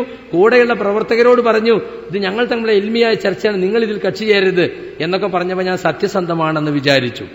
എന്നിട്ട് ആ കത്ത് എക്സിക്യൂട്ടീവിൽ വായിച്ചോ? TPക്ക് കൊടുത്ത ശേഷം AP-ക്ക് കൊടുത്തു, മദനിക്ക് കൊടുത്തു, നൂർഷക്ക് കൊടുത്തു, EK പന്നൂരിന് കൊടുത്തു, പറപ്പൂരിന് കൊടുത്തു. ആരെങ്കിലും ഒന്ന് പറഞ്ഞിട്ട് ഒന്ന് വായിപ്പിച്ചോ? അവിടെ വായിപ്പിച്ചില്ല. ഈ കോക്കസ് തയ്യാറാക്കി കൊണ്ടുവന്ന ഒരു കുറ്റപത്രം വായിച്ച് എന്നെ നിഷ്കരുണം പുറത്താക്കി. നിങ്ങൾ അത് ചോദിക്കും, ഇവിടുന്ന് പോയ കൗൺസിലർമാരോട് നിങ്ങൾ ചോദിക്കും, ഷെരീഫ് സാഹിബിനോട് ചോദിക്കും, എക്സിക്യൂട്ടീവില് അദ്ദേഹം മാത്രമാണ് അത്ര അല്പമെങ്കിലും പ്രതികരിച്ചത്. സമ്മേളനമൊക്കെ അടുത്ത സമയത്ത് നമ്മളിങ്ങനെ നടപടിയുമായി പോകണോ എന്നൊരു ചെറിയ പ്രതികരണം അവിടെ ഉണ്ടായത് ഷെരീഫ് സാഹിബിന്റേത് മാത്രമാണെന്നാണ് എനിക്ക് കേൾക്കാൻ സാധിച്ചത്. നിങ്ങൾ ചോദിക്കും, എന്തുകൊണ്ട് ആരും പ്രതികരിക്കാത്തത്? കാരണം കോക്കസിന്റെ ആനുകൂല്യത്തിൽ കിട്ടിയ സ്ഥാനാണ് മിക്കവാറും ആളുകൾക്കൊക്കെ. ഗ്രൂപ്പ് ആനുകൂല്യത്തിൽ വന്ന പാനലാണല്ലോ, പക്ക ഗ്രൂപ്പ് പാനലാണെന്ന് പാസ്സായത്. അതുകൊണ്ട് ആരും മിണ്ടൂല. പിന്നെ ഉള്ളത് ചില ആളുകളൊക്കെ പാനലിൽ വന്നെങ്കിലും ആളുകളെ കണ്ണ് പൊടിയിടാൻ വേണ്ടി ഇവരെടുത്തതാ. അവർക്ക് അവിടെ ഒരു വോയിസും ഇല്ല. പിന്നെ അവര് പലരും എന്തിനാ ഞാനൊരു യുദ്ധത്തിന് പോണ വഴിക്ക് പോയിക്കോട്ടെ എന്ന് വിചാരിച്ച് സാധുക്കളായിരിക്കുന്ന ആളുകൾ, AP-ന്റെയും TP-ന്റെയും മുമ്പിൽ വെച്ചൊരു ബഹളം ഉണ്ടാക്കാൻ ഇഷ്ടപ്പെടാത്ത ആളുകള്, പിന്നെ ഇതൊന്നും അറിയാത്ത സാധുക്കള്, ചില പ്രായം ചെന്ന പ്രമുഖരായ ആളുകളെയൊക്കെ ഉൾപ്പെടുത്തിയിട്ടുണ്ട്. അവരൊക്കെ എന്താ വെച്ചാൽ AP-യും TP-യൊക്കെ എന്താ പറഞ്ഞാൽ അതിനനുസരിച്ച് നിൽക്കുക, നമ്മളെ കൊണ്ട് കഴിയുന്ന സംഘടനയൊക്കെ ചെയ്യാന്ന് മാത്രമേ ഉള്ളൂ. ഈ ഉള്ളിലെ കളികളൊന്നും അറിയില്ല. അതുകൊണ്ടാണ് യഥാർത്ഥത്തിൽ ആരും പ്രതികരിക്കാതിരുന്നത് എന്ന് നമുക്ക് മനസ്സിലാക്കാൻ സാധിക്കും. ഇനി ഇരിക്കട്ടെ, അന്ന് എന്നെ പുറത്താക്കിയാൽ ഔദ്യോഗികമായി ആദ്യം അറിയിക്കേണ്ടത് എന്നെയല്ലേ? എന്നെ അറിയിച്ചില്ല. സെപ്റ്റംബർ 7 എന്നെ അറിയിക്കുന്നത്. നോക്കണം, ആഗസ്റ്റ് 22 പുറത്താക്കിയാൽ എനിക്കുടൻ കത്തു തരണം. കാരണം ഭരണഘടന അനുസരിച്ച് എനിക്ക് കൗൺസിലിൽ അപ്പീലിന് പോകാം. അപ്പീലിന് പോകാൻ സാധിക്കാതിരിക്കാൻ വേണ്ടി സെപ്റ്റംബർ 2 തന്നെ കൗൺസിൽ വിളിച്ചു, അടിയന്തര കൗൺസിൽ. എന്നിട്ടും എനിക്ക് കത്ത് തന്നില്ല.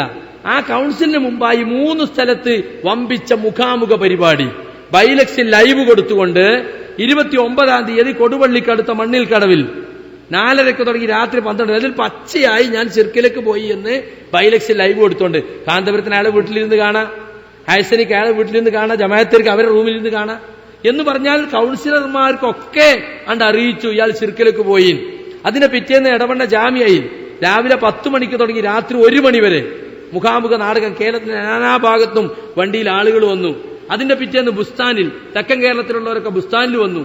അങ്ങനെ 29, 30, 1 ഈ 3 മുഖാമുഖങ്ങളിലൂടെ ബൈലക്സ് ലൈവ് കൊടുത്ത് എല്ലാ കൗൺസിലർമാരെയും അറിയിച്ചു സക്കരിയാസലായി ശിർക്കിലേക്ക് പോയി. പരസ്യമായി പലരെയും അതിൽ ഇടവണ്ണ മുഖാമുഖത്തിൽ MSM നേതാക്കളെ ബൽസിച്ചു സംസാരിച്ചു. കൊടുവള്ളിയിൽ വെച്ച് അബൂബക്കർ സലഫിയെ പേരെടുത്ത് വിമർശിച്ചു. മുജാഹിദ് വാലിശ്ശേരി പേരെടുത്ത് വിമർശിച്ച പല യോഗങ്ങളിലും അങ്ങനെ സംസാരിച്ചുകൊണ്ട് 3 മുഖാമുഖം നടത്തിയിട്ട് 2-ാം തീയതി കൗൺസിൽ. അപ്പൊ കൗൺസിലർമാർ ആരും ചോദിക്കുമല്ലോ, കാരണം എന്റെ ഭാഗം ആരും കേട്ടിട്ടില്ല, കേൾക്കാൻ അവസരം ഉണ്ടായിട്ടില്ല. പിന്നെ പറയുന്നത് വലിയ വലിയ ആളുകളൊക്കെ അല്ലേ, വലിയ സദസ്യമൊന്നും ഇരിക്കുമ്പോ അവരൊക്കെ പറയുന്ന സത്യമായിരിക്കും എന്ന് പാമര ജനങ്ങൾ ധരിച്ചുകൊള്ളും എന്നാണ്. യഥാർത്ഥത്തിൽ എന്താ ഉണ്ടായത്? എന്തായിരുന്നു മുഖാമുഖത്തിന്റെ രീതി എന്നറിയോ? തൗഹീദിന്റെ ആയത്തിങ്ങനെ ഓതുക, ഇയ്യാക നഅ്ബുദു വഇയ്യാക നസ്തഈൻ ഇൻ തദ്ഉഹും ലാ യസ്മഉ ദുആക്കും. എന്നിടക്ക് പറയാ പഠിച്ചു വെച്ചോ ജിന്നൂരി എന്നിട്ട് മടവൂരികൾ അതേ വാക്ക് കടമെടുത്തുണ്ട്. അപ്പൊ ഈ തൗഹീദിന്റെ ആയത്തിങ്ങനെ കേട്ട് ശിർക്കിന്റെ ഗൗരവമൊക്കെ ഇങ്ങനെ കേൾക്കുമ്പോ മുജാഹിദ് യോഗത്തിൽ എന്തിനാപ്പോ ഇത്? എല്ലാവരും അള്ളാഹിനെ മാത്രം വിളിച്ച് പ്രാർത്ഥിക്കുന്നതല്ലേ? അപ്പൊ ഒരു വിഭാഗം ആളുകൾ അള്ളല്ലാത്തവരോട് വിളിച്ച് പ്രാർത്ഥിക്കാനും സഹായം തേടാനും തുടങ്ങിയിട്ടുണ്ട്. അവർ ശിർക്കിലേക്ക് പോയിട്ടുണ്ട് എന്ന് വരുത്തി തീർക്കുക. പിന്നെ ജിന്നിനോട് സഹായം ചോദിക്കുന്നത് ശിർക്കാണെന്ന് പറയുന്ന കുറെ ഫത്വകൾ അറബ് ലോകത്ത് ഇങ്ങനെ എടുത്ത് വായിക്കുക. ഇനി അടുത്ത ഫത്വ കേട്ടോളൂ, അടുത്ത ഫത്വ കേട്ടോളൂ.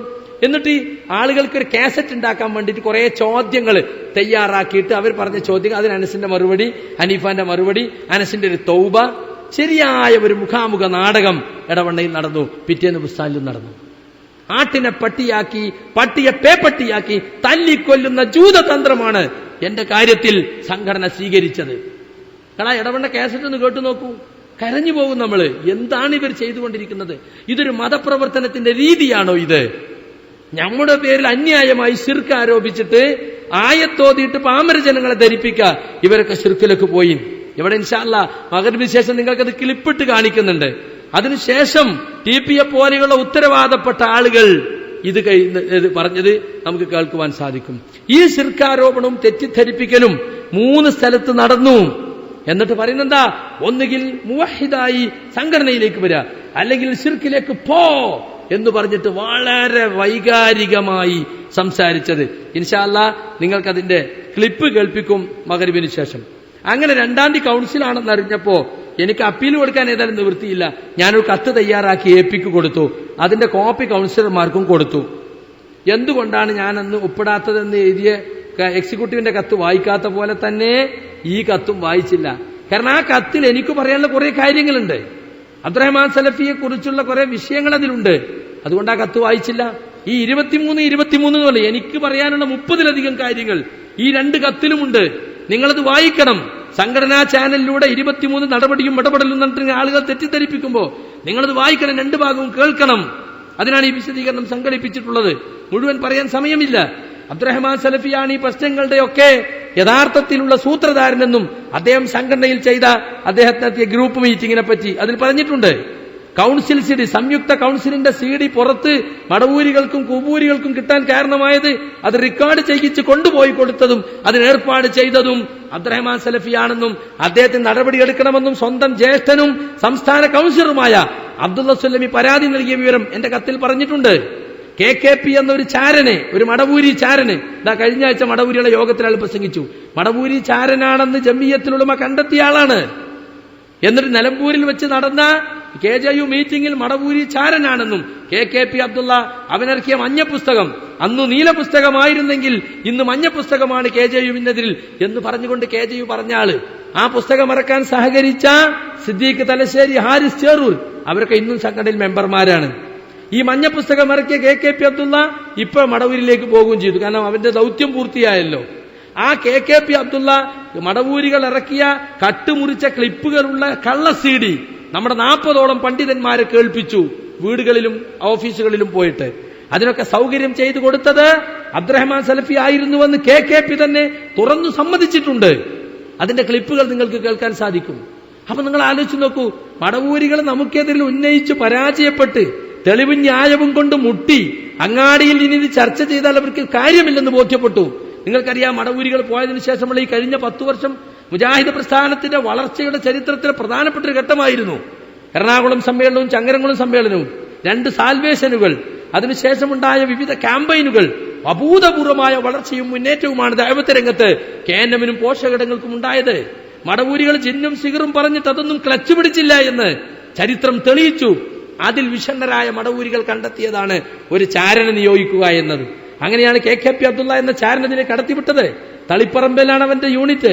അവിടെ തുടങ്ങി കണ്ണൂർ ജില്ല, പിന്നെ സ്റ്റേറ്റ്, KNM-ന്റെ സ്റ്റേറ്റ് കൗൺസിൽ വരെ ഈ കള്ള CD, മടവൂരികൾ ഇറക്കിയ കള്ള CD ഈ അബ്ദുൽ ലത്തീഫ് വെള്ളൂർ എന്ന് പറയുന്ന KNM-ന്റെ കൗൺസിലർ, പയ്യന്നൂരിൽ നിന്ന് വന്ന കൗൺസിലർ, അയാളുടെ കീഴിൽ അവിടെ വിതരണം ചെയ്യപ്പെട്ടു. ഇതൊന്നും ഒരു നടപടിയുണ്ട്. അതിനെക്കുറിച്ചൊക്കെ എന്റെ കത്തിൽ പറഞ്ഞിട്ടുണ്ട്. അതുകൊണ്ടാണ് 1 മണിക്കൂർ നീണ്ടു നിൽക്കുന്ന എനിക്കെതിരുള്ള കള്ള കുറ്റപത്രം കൗൺസിലിൽ വായിച്ചപ്പോഴും എന്റെ കത്ത് വായിക്കാൻ ഒരു 10 മിനിറ്റ് പോലും ചെയ്യാറായില്ല. അങ്ങനെ ആ കത്തും അവഗണിക്കപ്പെട്ടു. എന്നെ പുറത്താക്കി. ഒരു ചർച്ചയുമില്ല. ചർച്ചയില്ലെന്ന് മാത്രമല്ല, TP അവിടെ വെച്ച് പ്രഖ്യാപിക്കുകയാണ്, ഈ തീരുമാനം ഈ കൗൺസിലിന്റെ പൂർണ്ണമായ അംഗീകാരമുള്ളതായി അറിയിക്കുന്നു. ഇവിടെ ചർച്ചയൊന്നുമില്ല. ഇനി വല്ലതുമുണ്ടെങ്കിൽ എൽമിയായ ചർച്ചയ്ക്ക് വേണ്ടി നിങ്ങൾക്ക് എഴുതിത്തരാം. ഇതാണ് കൗൺസിൽ. ആലോചനാ സഭ എന്നാ കൗൺസിലിന്റെ പേര്. ഇത്രയും കോളിളക്കമുണ്ടാക്കിയൊരു വിഷയമുണ്ടായിട്ട് ചർച്ച എന്നൊരു അജണ്ട തന്നെ അന്നത്തെ കൗൺസിലിൽ ഇല്ല. അപ്പൊ ഏകപക്ഷീയമായി അടിച്ചേൽപ്പിക്കുക. അപ്പൊ നിങ്ങൾ ചോദിക്കും, ഇത്രയും കൗൺസിലർമാര് 200ഓളം കൗൺസിലർമാരുണ്ടായിട്ട് എന്തേ പ്രതികരിക്കാവുന്നത്? ഞാൻ പറഞ്ഞല്ലോ, താഴെ തലം മുതൽ ഗ്രൂപ്പ് കളിച്ച് കൊണ്ടുവന്നവരാ കൗൺസിലർമാരിൽ ഭൂരിഭാഗവും. ഗ്രൂപ്പിന്റെ ആനുകൂല്യത്തിൽ കിട്ടിയ കൗൺസിലർ സ്ഥാനമാണ്. പിന്നെ ആളുകളിൽ പലരും എന്തിനപ്പോ നമ്മൾ ബഹളം ഉണ്ടാക്കണേ? പ്രായം ചെന്ന് AP അവിടെ ഇരിക്കുമ്പോ TP നമ്മൾ ബഹളം ഉണ്ടാക്കുന്നത് ശരിയല്ലല്ലോ. പിന്നെ നമ്മളൊന്നും ഇനി പ്രതികരിച്ചിട്ട് കാര്യമല്ല. ഇതൊരു കോക്കസിന്റെ കയ്യിൽ പെട്ട് കഴിഞ്ഞു. വെറുതെ എന്തിനാ നമ്മൾ അടിപിടി കൂടുന്നത്? ഈ നിലക്കൊക്കെ പ്രതികരിക്കാതിരുന്നു. ചില ആളുകൾ പ്രതികരിക്കാൻ എണീറ്റപ്പോ ഇരിക്കണ അവിടെ ഇറങ്ങി പോടാ എന്നുള്ള ഗുണ്ട സ്വരത്തിൽ സംസാരം. ഇതിന് TPന്റെ പ്രഖ്യാപനം. സക്കരിയ സലാഹിയുടെ അതേ ശൈലിയിൽ ഈ ആശയവുമായി സംഘടനയിൽ ആര് തുടർന്നാലും അവർക്കും ആ വഴിക്ക് പോകേണ്ടി വരും. അല്ലാഹു അക്ബർ. തക്ബീറൊക്കെ നേരത്തെ പ്ലാൻ ചെയ്തതാ. അത് നമ്മുടെ സദസ്സിലും അങ്ങനെ ഉണ്ടാവില്ല. വീണ്ടും പറയാണ്, ഈ തീരുമാനം ഈ കൗൺസിലിന്റെ പൂർണ്ണമായ അംഗീകാരമുള്ളതായി ഞാൻ അറിയിക്കുന്നു. അപ്പോൾ അല്ലാഹു അക്ബർ. ഇത് കേരളത്തിൽ എവിടെയാണോ വിശദീകരിക്കേണ്ടത് അവിടെ വിശദീകരിക്കാൻ ഖേനും ഖേജും തയ്യാറാണ്. യാതൊരു സംശയവും വേണ്ട. അല്ലാഹു അക്ബർ. ഇയാള് അബ്ദുറഹ്മാൻ സലഫി കുറ്റപത്രം വായിച്ചുകൊണ്ടിരിക്കുമ്പോൾ ചില ആൾ ഇടയ്ക്ക് ചോദിച്ചു, എണീറ്റു, ആ കാസർഗോഡ് അങ്ങനെ പ്രസംഗിച്ചു നിങ്ങൾ പറയുന്നത് 2011 7-ാം മാസം ഞാൻ കേട്ടതാണല്ലോ, അതിൽ സക്കരിയ സലാഹി അങ്ങനെയൊന്നും പറഞ്ഞിട്ടില്ലല്ലോ. നിങ്ങൾക്ക് സംശയമുണ്ടെങ്കിൽ പേനയും കടലാസും എടുത്ത് അപ്പുറത്തെ റൂമിൽ വന്നാൽ എഴുതിയെടുക്കാം, ഇരിക്കും അവിടെ. അതിന് TP മൈക്ക് വാങ്ങിയിട്ട് പിന്നെ TPന്റെ സംസാരം ഇതൊക്കെ ഞാൻ കേട്ടതാ, ഞാനതിൽ പങ്കെടുത്തതല്ല, പങ്കെടുത്ത ആളുകൾ പറഞ്ഞതാ കേട്ടോ. എന്നിട്ട് TP വീണ്ടും സംസാരിക്കുകയാണ്, നിങ്ങൾ ആരും ബഹളമുണ്ടാക്കരുത്, ഇത് കലക്കാൻ വന്ന ചില ആളുകളുണ്ടാവും, നിങ്ങൾ സംസാരിക്കേണ്ട സമയമാകുമ്പോൾ ഞാൻ പറയും. അപ്പൊ അതിനൊക്കെ മൂപ്പര് സംസാരിക്കാനും ഒക്കെ ആളെ ശട്ടം കെട്ടിയിട്ടുണ്ട് എന്നാണല്ലോ അതിന്റെ അർത്ഥം. ഇതൊക്കെ ഒരു മുജാഹിദ് പ്രസ്ഥാനത്തിന്റെ ഒരു ശൈലിയാണ് സുഹൃത്തുക്കളെ. ചർച്ചയില്ലെങ്കിൽ പിന്നെ എന്തിനായി തിരുവനന്തപുരത്തുനിന്നും പാലക്കാട്ടുനിന്നും കാസർഗോട്ടുനിന്നൊക്കെ ആളുകളെ കോഴിക്കോട്ടേക്ക് വിളിക്കുന്നത്? ആ സർക്കുലറിങ് അയച്ചു കൊടുത്താൽ പോരെ. ചർച്ചയില്ല. ഷൂർ അട്ടിമറിക്കപ്പെട്ടു. കോക്കസ് പ്രവർത്തനം വന്നാൽ അങ്ങനെയാണ്. കേഡർ പാർട്ടികളൊക്കെ അങ്ങനെയാണല്ലോ. ചർച്ചയില്ല, മേലെന്ന് പറയുന്നത് അംഗീകരിച്ചു കൊള്ളുക, ഈ രീതിയിലാണ്. ഇനി സുഹൃത്തുക്കളെ, എനിക്കതിലെ കുറ്റപത്രത്തിന്റെ കഥ എന്താ? ഒന്നാമത്തെ കുറ്റം, സാധാരണക്കാർക്കിടയിൽ ആശയക്കുഴപ്പമുണ്ടാക്കുന്ന രൂപത്തിൽ ജനങ്ങളോട് പറയരുതെന്ന് ഉപദേശിച്ചു. എന്നോട് മാത്രം ഉപദേശിച്ചത്? പലരോടും എല്ലാവരോടും ഉപദേശിച്ചു. നിങ്ങൾക്കൊക്കെ സർക്കുലർ കിട്ടിയിട്ടുണ്ടാവും. എല്ലാവരും അത് പാലിച്ചു പോലെ ഞാനും പാലിച്ചു. മറുപടി പറയേണ്ടതില്ല, പ്രസംഗത്തിലൂടെ മറുപടി പറയേണ്ടതില്ല എന്ന് പറഞ്ഞപ്പോ ഞാനും പ്രസംഗിച്ചില്ല. പിന്നെ മറുപടി പറയണമെന്ന് എല്ലാവരും തീരുമാനിച്ചപ്പോ ഞാനും മറുപടി പറഞ്ഞു. അതാണ് ഒന്നാമത്തെ കുറ്റം. രണ്ടാമത്തേത്, സക്കരിയ സലാഹി, വാലുശ്ശേരി, ഇരുവേറ്റി എന്നിവരെ ജാമിയ സൽഫിൽ വിളിച്ചു വരുത്തി ഉപദേശം നൽകി. ഞങ്ങളെ മാത്രമാണോ? വേറെ പല പ്രബോധകരെയും വിളിച്ചിട്ടുണ്ട്. ഇത് മാത്രമായിരുന്നോ ചർച്ച? അല്ല, പൊതുവായ ദഅവത്ത് കാര്യങ്ങളൊക്കെ ചർച്ച ചെയ്തിട്ടുണ്ട്. അന്ന് ഹദീസ് നിഷേധികളായ ജമീല ടീച്ചർ, അതുപോലെ തന്നെ KV അബ്ദുൽ ലത്തീഫ് മോലി എന്തുകൊണ്ട് വിളിച്ചില്ല എന്ന് ചോദിച്ചപ്പോ അവരും ഞങ്ങൾ വിളിക്കുന്നുണ്ട്, അവരെയും വിളിച്ചിട്ടുണ്ട് എന്ന് പിന്നെ പറയുകയും ചെയ്തു. പക്ഷെ അത് കുറ്റപത്രത്തിൽ കാണുന്നില്ല. മൂന്നാമത് KNM ISM MSM നേതാക്കളുടെ മുമ്പിൽ വെച്ച് ശാസനം നടത്തി. ശാസനം നടത്തിയത് എന്തിനാണെന്ന് ഇപ്പോഴും അറിഞ്ഞൂടാ. നിങ്ങളെ ശാസിക്കുകയാണ് എന്ന് പറഞ്ഞു. അപ്പൊ ഞങ്ങൾ സംസാരിക്കും, വാദപ്രതിവാദം നടത്തൊന്നും വേണ്ട, അതിന്റെ സമയമല്ലത്, നിങ്ങളെ ശാസിക്കുകയാണ്. അത് കഴിഞ്ഞ് ഞങ്ങൾ എണീറ്റ് പോന്നു. പിറ്റേന്ന് വിചിന്തനത്തിൽ ഈ ബന്ധപ്പെട്ട വിഷയങ്ങൾ സംസാരിച്ചതിൽ ആളുകളെ വിളിച്ചു വരുത്തി ശാസിക്കുകയും മേലിൽ ആവർത്തിക്കുകയില്ലെന്ന് അവർ ഉറപ്പ് തരികയും ചെയ്തിട്ടുണ്ട്. ഉറപ്പ് തരണമെങ്കിൽ നാക്കെടുത്ത് മിണ്ടാൻ സമയം വന്നിട്ടുണ്ടോ? എന്താ ഇതൊക്കെ? ഇതൊക്കെ ചില നാടകങ്ങളാണ്. ചില ആളുകളെ ബോധ്യപ്പെടുത്താനും എന്നെ തൃപ്തിപ്പെടുത്താൻ അവരെ വിളിച്ച് ശാസിച്ചിട്ടുണ്ട് എന്ന് ചില മലയാളിമാർക്ക് പറഞ്ഞു കൊടുക്കാൻ വേണ്ടിയിട്ട്. ഇങ്ങനെയുള്ള ചില കളികളാണ് സുഹൃത്തുക്കളെ നടന്നത്. നാലാമത്തെ കുറ്റം എന്താണെന്നറിയോ? ഇസ്ലാഹ് മാസികയിൽ അബ്ദുൽ ജബ്ബാർ മൗലവി രാത്രിയുടെ ഇരുളിൽ തപ്പിത്തടഞ്ഞു നീങ്ങുന്ന എന്ന് തുടങ്ങിയൊരു വാചകത്തിൽ ഒരു ശിർക്കൻ വാദം എഴുതി പ്രചരിപ്പിച്ചു. അത് എന്റെ കുറ്റ? എന്റെ കുറ്റപത്രത്തിൽ 23 അതാ അദ്ദേഹം എഴുതി, ഞാൻ അറിയില്ല, ഞാൻ എഴുതിച്ചതല്ല. പലവട്ടം ഞാൻ സലഫിയോടും എല്ലാവരോടും ഇത് പറഞ്ഞിട്ടുള്ളതാ. പക്ഷെ ഇപ്പോഴതാ. മാത്രല്ല, അതിനെ ഞാൻ ന്യായീകരിച്ചവരാണ് അനസും ഹനീഫി അബ്ദുറഹ്മാൻ സലഫിയും, അല്ലേ? പക്ഷെ അവർക്കൊന്നും കുറ്റപത്രമല്ല. യഥാർത്ഥത്തിൽ ഈ 23 എന്ന് പറഞ്ഞ എന്താ അറിയോ? മടവൂരികൾ ജിന്നും സീറും വലിച്ചിട്ടത് മുതൽ ഇത്രയും കാലം ഈ വിഷയം പരിഹരിക്കാൻ KNM-ഉം KJ-യും എടുത്തിട്ടുള്ള നടപടികളാണത്. അതെന്റെ പേരിൽ ചേർത്തിട്ട് ആണ് കുറ്റപത്രമാക്കിയെന്ന് മാത്രം, വേറൊന്നുമില്ല. നിങ്ങൾ ആലോചിച്ച് നോക്കൂ, ലോകത്ത് എത്ര സലഫി സംഘടനകളുണ്ട്? അവിടെയൊക്കെ ജിന്നും സീറും ശൈത്താനും ഒക്കെ അല്ലേ? അവിടെ എന്താ ഇതൊരു കീറാമുട്ടിയായി മാറാത്തത്? ഉണ്ടോ? വേറെ എവിടെയെങ്കിലും ഇത് ഇത്ര കീറാമുട്ടിയായിട്ടുണ്ടോ? കാരണം അവരൊക്കെ പ്രമാണങ്ങളിൽ ഉള്ളത് അങ്ങനെ തന്നെ സ്വീകരിക്കണം എന്ന അഭിപ്രായമുള്ളവരാണ്. ഇത് കുറെ അഖലാനികളെ തൃപ്തിപ്പെടുത്തണം. ബുദ്ധിക്കനുസരിച്ച് ഹദീസ് സ്വീകരിക്കുന്ന കുറെ ആളുണ്ട്.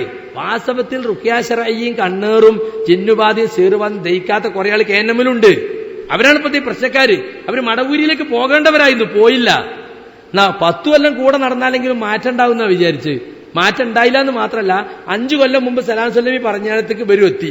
അപ്പൊ വലിയ ജമിയത്ത് നീണ്ട ചർച്ചകൾക്ക് ശേഷം കണ്ടെത്തി എന്ത് 2007 അബ്ദുസലാം സല്ലമി പറഞ്ഞത്. അബ്ദുൽ ജബ്ബാറിന്റെ ലേഖനം വന്ന അടുത്ത ആഴ്ച തന്നെ അയാൾ പറഞ്ഞത് പച്ച ശിർക്കാണെന്ന്. ശിർക്കല്ല ശിർക്കല്ല ശിർക്കല്ല നമ്മളെല്ലാവരും എതിർത്ത്. ഇപ്പൊ 2010 ഇവർ അതേ വാദം. അപ്പൊ എന്തായി? അബ്ദുസലാം സല്ലമി ഇവരെക്കാൾ തൗഹീദും ശിർക്കും മനസ്സിലാക്കുന്നതിൽ 5 കൊല്ലം മുമ്പിലാണ്. ഇനി അയാളെ ദർസിൽ പോയി പഠിച്ചോട്ടെ, അബ്ദുസലാം സല്ലമിന്റെ ദർസിൽ അനീഫി അനസും അദ്രഹ്മാൻ സലഫിയും ഒക്കെ. എന്തൊരു നാണക്കേടാണെന്ന് ആലോചിച്ച് നോക്കൂ. ഇപ്പൊ മടവൂരികൾ പറയുന്നത് ഞങ്ങളെ കുറിച്ച് നിങ്ങൾ ആക്ഷേപിച്ചതിന് ഞങ്ങളെ മർക്കസ് ദേവയിൽ ഒന്ന് മാപ്പ് പറയണമെന്നാണ്, ഞങ്ങളെ സമ്മേളനത്തിൽ വെച്ച് മാപ്പ് പറയണമെന്ന് അല്ലേ? അത് കുബൂരികൾ ഏറ്റെടുത്തു. അപ്പൊ അവർക്കും മറുപടി കൊടുത്തു. അതിൽ പ്രാർത്ഥന ഇല്ല മുസ്ലിയാരെ, അത് പ്രാർത്ഥിക്കൽ ആഹ്വാനമല്ല മുസ്ലിയാരെ, കുബൂരി എന്ന് പറഞ്ഞു. ഇപ്പൊ പറഞ്ഞു അതിൽ പ്രാർത്ഥനയുണ്ട്. അപ്പൊ അവരെടുത്തും പോയി മാപ്പ് പറയണ്ടേ? ഈ രൂപത്തിൽ വളരെ തരം താഴ്ന്ന തരത്തിൽ ആ കുറ്റപത്രം തയ്യാറാക്കിയിട്ടുള്ളത്.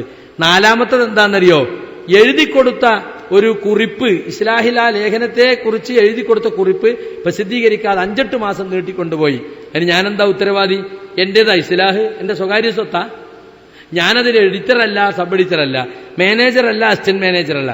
ഞാൻ പത്രാധിപസമിതിയുടെ ഒരു അംഗം മാത്രം. അത് എന്റെ കുറ്റപത്രത്തിൽ അങ്ങനെ ഉണ്ടായിട്ടില്ല. യഥാർത്ഥത്തിൽ വച്ച് താമസിപ്പിച്ചിട്ടില്ലാന്ന് അതിന്റെ എഡിറ്ററായ കരുമ്പൊയിൽ പറയുന്നു, മാനേജറായ അമീർ പറയുന്നു.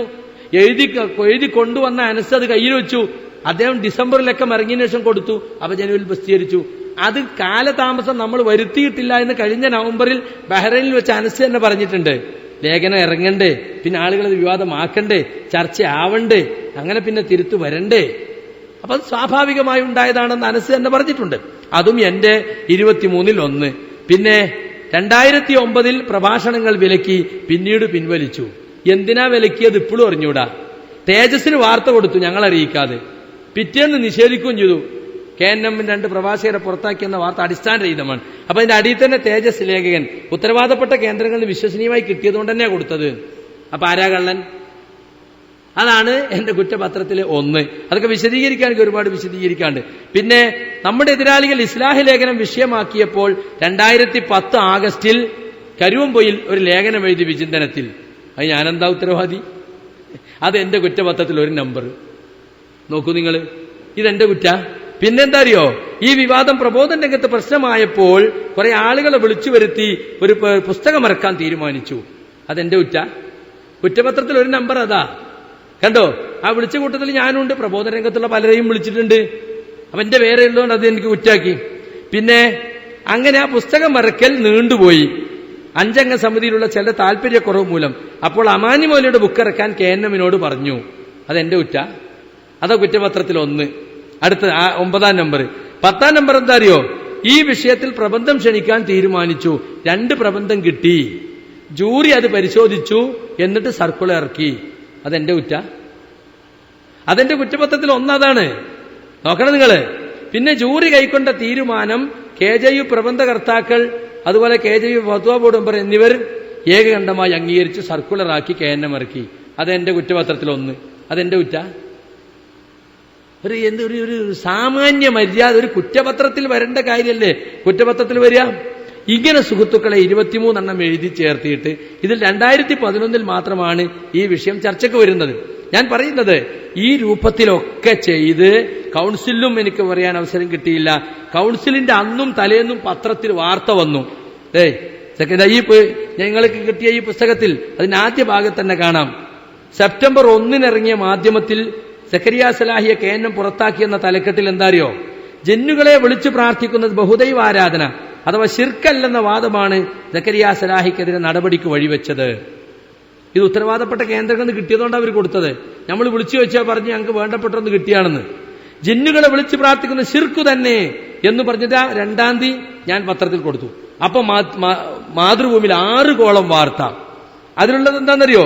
മാതൃഭൂമിയിൽ വന്നത് ജിന്നുകളോടും മലക്കുകളോടും സഹായം തേടൽ ശിർക്കാണെന്ന വാദം അംഗീകരിക്കുന്നതായി കാണിച്ചു ഒപ്പിടാൻ സലാഹി വിസമ്മതിച്ചതാണ് ഇപ്പോഴത്തെ നടപടിക്ക് കാരണമായി പറയുന്നത്. അപ്പോൾ ഞാൻ കൊടുത്തു, ഇത് വ്യാജമാണ്, എന്നെ അപകീർത്തിപ്പെടുത്താൻ വേണ്ടി ഉണ്ടാക്കിയതാണ്, നിങ്ങൾക്ക് എവിടുന്ന് കിട്ടി? ഞങ്ങൾക്ക് ഉത്തരവാദപ്പെട്ട കേന്ദ്രങ്ങളിൽ നിന്ന് കിട്ടിയതാണ്. നോക്കണം നിങ്ങൾ. അപ്പൊ എന്നെ ശിർക്ക് ആരോപിച്ചു, പത്രത്തിൽ കൊടുത്തു, മുഖാമുഖങ്ങൾ നടത്തി, കൗൺസിലിൽ പറഞ്ഞു, എക്സിക്യൂട്ടീവിൽ പറഞ്ഞു. അങ്ങനെ മുജാഹിദ് കേരളത്തിലും പൊതുജനങ്ങൾക്കിടയിലും എന്നെ പരമാവധി എത്ര കണ്ട് അപമാനിക്കാൻ കഴിയോ ഒക്കെ അപമാനിച്ചു. ഇങ്ങനെ വന്നപ്പോ സുഹൃത്തുക്കളെ, ഞാൻ എന്തു ചെയ്യണം? ഇങ്ങനെ ഒരാൾക്കെതിരിൽ ഒരു സംഘടനാ സംവിധാനം മുഴുവൻ ഉപയോഗിച്ച് ചെയ്താൽ ഞാൻ ക്ഷമിച്ചും സഹിച്ചും 6 മാസമായി വീട്ടിലിരിക്കുക. ഇനി ഞാൻ എന്തു ചെയ്യണം? ഞാൻ മരിച്ച എനിക്ക് മയ്യത്തിസ്കരിക്കാൻ പറ്റുമെന്ന ആളുകളെ ചർച്ച അല്ലേ? നമ്മുടെ സഹോദരൻ ജാബിർ മരിച്ചു. നമ്മളെല്ലാവരും വിഷമത്തിലാണ് ജാബിർ സുലൈമിയുടെ മരണത്തിൽ. അത്യാഹിതമായിരുന്നു, പെട്ടെന്നായിരുന്നു. പക്ഷെ ഇവരുടെ ഇന്നത്തെ വാദം അനുസരിച്ച് അദ്ദേഹത്തിന് ഇവർക്കൊക്കെ മയ്യത്തിസ്കരിക്കാൻ പറ്റുമോ? അദ്ദേഹം നമ്മളെ പോലെ യാദൃശ്യത്തിന് വേണ്ടി നിന്ന ആളാ. അദ്ദേഹത്തിന് മയ്യത്തിസ്കരിച്ച് ശരിയായോ എന്ന് പോലും വെച്ച് ചർച്ച ചെയ്യുന്നുണ്ടാവും. കാരണം പച്ചയായ ശിർക്കിലേക്ക് പോയി എന്നല്ലേ സ്വന്തം ജ്യേഷ്ഠനടക്കമുള്ളവരോട് വന്ന് പറയുന്നത്. എനിക്ക് പറയുന്നതിൽ വിഷമമുണ്ട്, പക്ഷേ അതാണല്ലോ വാസ്തവത്തിലുള്ളത്. അപ്പൊ ഞാൻ മരിച്ചാൽ മയ്യത്തിസ്കരിക്കാൻ പറ്റുമോ എന്ന് മുജാഹിദ് കേരളം ചർച്ച ചെയ്യേണ്ട ഒരവസ്ഥയിൽ പത്രദ്വാരയും മറ്റും എന്നെ അപമാനിച്ചപ്പോൾ ഞാൻ പുറത്തിറങ്ങി വിശദീകരിച്ചു. അതെന്നെ ഞാനായിട്ട് സംഘടിപ്പിച്ചല്ല. ഇപ്പൊ എത്രയോ സ്ഥലങ്ങളിൽ പരിപാടി കഴിഞ്ഞു. ജില്ലാ പരിപാടികൾ ഇനിയിപ്പോ 21-ാം തീയതി തൊടുപുഴ വെച്ച് കഴിഞ്ഞാൽ ഏതാണ്ട് എല്ലാ ജില്ലകളും നമ്മൾ പൂർത്തിയായി. പിന്നെ പത്തനംതിട്ട ജില്ല മാത്രമേ ബാക്കി ഉണ്ടാവുള്ളൂ. 17-ാം തീയതി കോഴിക്കോട് നടക്കുകയാണ്. നമ്മൾ 1-ാം റൗണ്ട് പൂർത്തിയാക്കി പിന്നെ ഖുറാഫികൾക്കെതിരിൽ നമ്മൾ ഇറങ്ങാൻ പോവുകയാണ്. 24-ാം തീയതി മലപ്പുറത്ത് ഖുറാഫികളെ ക്യാമ്പയിനെതിരിൽ നമ്മൾ മറുപടി പ്രസംഗവുമായി ഇറങ്ങുകയാണ്. അപ്പൊ നമ്മളെ സംബന്ധിച്ചിടത്തോളം ഒരു കോക്കസ് വിചാരിച്ചാൽ ഈ ദഅവത്ത് ഇവിടെ തളർത്താനോ നിർത്താനോ സാധിക്കുകയില്ല എന്ന് നമുക്ക് ബോധ്യപ്പെടുത്തേണ്ടതുണ്ട്. അങ്ങനെയാണ് ഗത്യന്തരമില്ലാതെ സെപ്റ്റംബർ 18-ന് ഒരു വിശദീകരണത്തിന് ആളുകളുടെ നിർബന്ധത്തിന് വഴങ്ങി ഞാൻ തയ്യാറായത്. എല്ലാ ജില്ലകളിലും വിശദീകരിക്കണമെന്നത് ഞാൻ തീരുമാനിച്ചതല്ല, മുജാഹിദ് കേരളം തീരുമാനിച്ചതാ. എനിക്ക് സംഘടിപ്പിക്കും. ഞാൻ നിങ്ങളെ വിളിച്ചോ? നിങ്ങളാരെങ്കിലും? മുജാഹിദ് പ്രവർത്തകരായി യോഗങ്ങൾ വിളിക്കുന്നത് മഞ്ചേരിയിൽ നടന്നു, ബുസ്താനിലും കൊപ്രക്കളത്ത് നടന്നു, കൊല്ലത്ത് നടന്നു, മംഗലാപുരത്ത് നടന്നു, കാസർഗോഡ് നടന്നു, വയനാട് നടന്നു, പാലക്കാട് നടന്നു, അതുപോലെ തന്നെ കോഴിക്കോട് നാദാപുരത്ത് നടന്നു. ഈ സ്ഥലങ്ങളിലൊക്കെ കണ്ണൂര് നടന്നു. ഈ വിശദീകരണങ്ങളൊക്കെ ആര് സംഘടിപ്പിച്ചതാ? എറണാകുളത്ത് ആലുവ നടന്നു, പല ആളുകളും അറിഞ്ഞില്ലേ? വീണ്ടും അവിടെ ആലുവയിൽ ഇപ്പോൾ വെക്കാൻ പോവാണ് 20-ാം തീയതി വീണ്ടും. ഇതൊക്കെ മുജാഹിദ് പ്രവർത്തകർ പണം ചെലവാക്കി അവർ തന്നെ ആളുകളെ ക്ഷണിച്ച്, ഞാൻ നടത്തുന്ന പരിപാടിയല്ല, എന്റെ പോക്കറ്റിൽ നിന്ന് പൈസ എടുത്തിട്ടല്ല, എനിക്ക് വല്ലതും വണ്ടിക്കൂലിക്ക് അവർ തരിക ചെയ്യുന്നത്. അപ്പൊ യഥാർത്ഥത്തിൽ ഞാന് എന്റെ പൈസ ചെലവാക്കി കോടികൾ വരുമാനം ഉണ്ടാക്കിയിട്ട് ഞാൻ സംഘടനയെ പിളർത്താൻ നടക്കുന്ന ചില ആളുകൾ പറയുന്നത്. അതുകൊണ്ടാണ് എനിക്ക് അങ്ങനെ പറയേണ്ടി വന്നത്. അപ്പൊ ഇത് മുജാഹിദ് പ്രവർത്തകർ ഏറ്റെടുത്തിരിക്കുകയാണ്. ഇനി ഒരു പ്രവർത്തനം, ഈ ദഅവാ പ്രവർത്തനം ഒരു കോക്കസിന് വേണ്ടി ഇനിയും മുടക്കാൻ പറ്റില്ല. ദഅവത്തുമായി നമുക്ക് മുന്നോട്ട് പോവുക തന്നെ വേണം. അതേസമയം സംഘടന വളരാൻ പാടില്ല. സംഘടന ഈ കോക്കസിന് വിട്ടുകൊടുക്കാനും പാടില്ല. ഈ കോക്കസിനെ പുറത്താക്കി ഈ സംഘടനയെ രക്ഷിക്കണം എന്നിടത്താണ് എല്ലാവരും ഉള്ളത്. ഞാൻ ഇത്രയും വിശദീകരിച്ചത് ഞാൻ മര്യാദ ലംഘിച്ചിട്ടുണ്ടോ? നിങ്ങൾ പറ. ഇത്രയേറെ ഒരു മനുഷ്യനെതിരെ ചെയ്താൽ ആ മനുഷ്യന് എന്ത് ചെയ്യാൻ പറ്റും? ഇനിയും ഞാൻ വീട്ടിലിരുന്ന എന്തായിരിക്കും അവസ്ഥ? ഞാൻ മരിച്ചങ്ങളായാലും മയ്യത്തിസ്കരിക്കുമോ? ഈ പ്രസ്ഥാനത്തിൽ ഒരു പുതിയ തൗഹീദും കൊണ്ടുവന്നിട്ട് ആ തൗഹീദ് അടിച്ചേൽപ്പിച്ച് നമ്മൾ ഇനിയും സമൂഹത്തിൽ വീണ്ടും മാനം കിടണമോ? നാണക്കേടാവണോ? അതുകൊണ്ടാണ് സുഹൃത്തുക്കളെ എനിക്ക് ഇറങ്ങേണ്ടി വന്നത്, എനിക്ക് വിശദീകരിക്കേണ്ടി വന്നത് എന്ന് പ്രത്യേകിച്ച് ഓർമ്മപ്പെടുത്തുകയാണ്. ഈ 3 മുഖാമുഖങ്ങളിലും ശിർക്കാരോപണ സമ്മേളനത്തിലും പങ്കെടുത്ത TP ആണ് പറയുന്നത്, എന്ത്, സക്കരിയ സലാഹി ഇറങ്ങിയത് കൊണ്ടാണ് ഞങ്ങൾക്ക് ഇറങ്ങേണ്ടി വന്നത്. ഇത്ര പച്ചക്ക് കളവ് പറയാൻ സാധിക്കാന്ന് പറഞ്ഞ നിങ്ങളാ നേതൃത്വത്തിലുള്ള ആളുകൾ കൊടുവള്ളിയിലും ജാമിയയിലും ബുസ്താനിലും കൗൺസിലിന് മുമ്പ് ബൈലക്ഷൻ ലൈവ് കൊടുത്ത് എന്നെ അങ്ങേയറ്റം ശിർക്കാരോപിച്ചിൽ 3-നും പങ്കെടുത്ത ആള് പറയാണ് സക്കരിയ സലാഹി ഇറങ്ങിയതുകൊണ്ട് എനിക്ക് ഇറങ്ങേണ്ടി വന്നത്. സെപ്റ്റംബർ 8-നാണ് ഞാൻ ഇറങ്ങിയത്. കഴിഞ്ഞ 1 വർഷമായി ഇവര് കേരളത്തിലുടനീളം ഈ വിശദീകരണം നടക്കുക. പിന്നെ ഇപ്പൊ നടത്തിയ കാര്യങ്ങളോ വേറെയും. അതുകൊണ്ട് സുഹൃത്തുക്കളെ, നിങ്ങൾ വിഷയങ്ങൾ പഠിക്കണം, മനസ്സിലാക്കണം. സംഭവിക്കാൻ പാടില്ലാത്തതാ സംഭവിച്ചത്. ഇനി സംഭവിച്ചല്ലോ എന്ന് പറഞ്ഞ് കരഞ്ഞിരുന്നിട്ട് കാര്യമുണ്ടോ? ഇല്ലല്ലോ. സംഭവിക്കാൻ പാടില്ലാത്തത് സംഭവിച്ചാലും നാം എന്തു വേണം? ഇത് അള്ളാഹുവിന്റെ തഖ്ദീറാണ്. ഖുർആൻ തന്നെ പറഞ്ഞില്ലേ, അള്ളാഹു നിങ്ങളെ വിട്ടേക്കുമെന്ന് നിങ്ങൾ വിചാരിക്കേണ്ടതില്ല. ഹത്താ യമീദൽ ഖബീസ മിനത് ത്വയ്യിബി. നല്ലതിൽ നിന്ന് ചീത്ത ഏതാണോ അത് വേർതിരിക്കുന്നത് വരെ അള്ളാഹു നിങ്ങളെ ഉപേക്ഷിക്കുന്നതല്ല, പരീക്ഷിക്കുക തന്നെ ചെയ്യുമെന്ന് ഖുർആൻ പറഞ്ഞിട്ടുണ്ട്. ആ പരീക്ഷണത്തിന്റെ ഭാഗമായി നാം ഇതിനെ കാണുകയും സത്യം മനസ്സിലാക്കി സത്യത്തിന്റെ കൂടെ നിൽക്കാൻ നാം ഓരോരുത്തരും തയ്യാറെടുക്കുകയും വേണം. യാ അയ്യുഹല്ലദീന ആമനു തഖുല്ലാഹ വകൂനു മഅസ് സാദിഖീൻ, സത്യവിശ്വാസികളെ നിങ്ങൾ അള്ളാഹുവിനെ സൂക്ഷിക്കണം, സത്യവാന്മാരുടെ കൂടെ നിലകൊള്ളുകയും വേണം എന്ന അള്ളാഹുവിന്റെ വചനം നാം ഓർക്കണം. ഞാൻ ഓതി വെച്ച ആയത്തിന് അർത്ഥം പറഞ്ഞ് അവസാനിപ്പിക്കാം.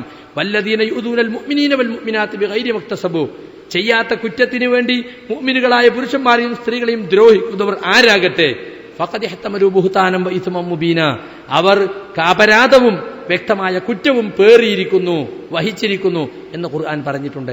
ഞാൻ ചെയ്യാത്ത, ഞാൻ അറിയാത്ത കുറ്റങ്ങൾ എന്റെ പേരിൽ അടിച്ചേൽപ്പിച്ചുകൊണ്ട് അത് എഴുതി പ്രസിദ്ധീകരിച്ചുകൊണ്ട് സംഘടനാ സംവിധാനങ്ങളും സംഘടനാ പ്രസിദ്ധീകരണങ്ങളും ദുരുപയോഗം ചെയ്തുകൊണ്ട് ഒരു കോക്കസ് നടക്കുകയാണ്. അത് എന്റെ പേരിൽ മാത്രമല്ല, ഈ ആദർശം അംഗീകരിച്ച എല്ലാവർക്കും ആ ആരോപണം ബാധകമാണ്.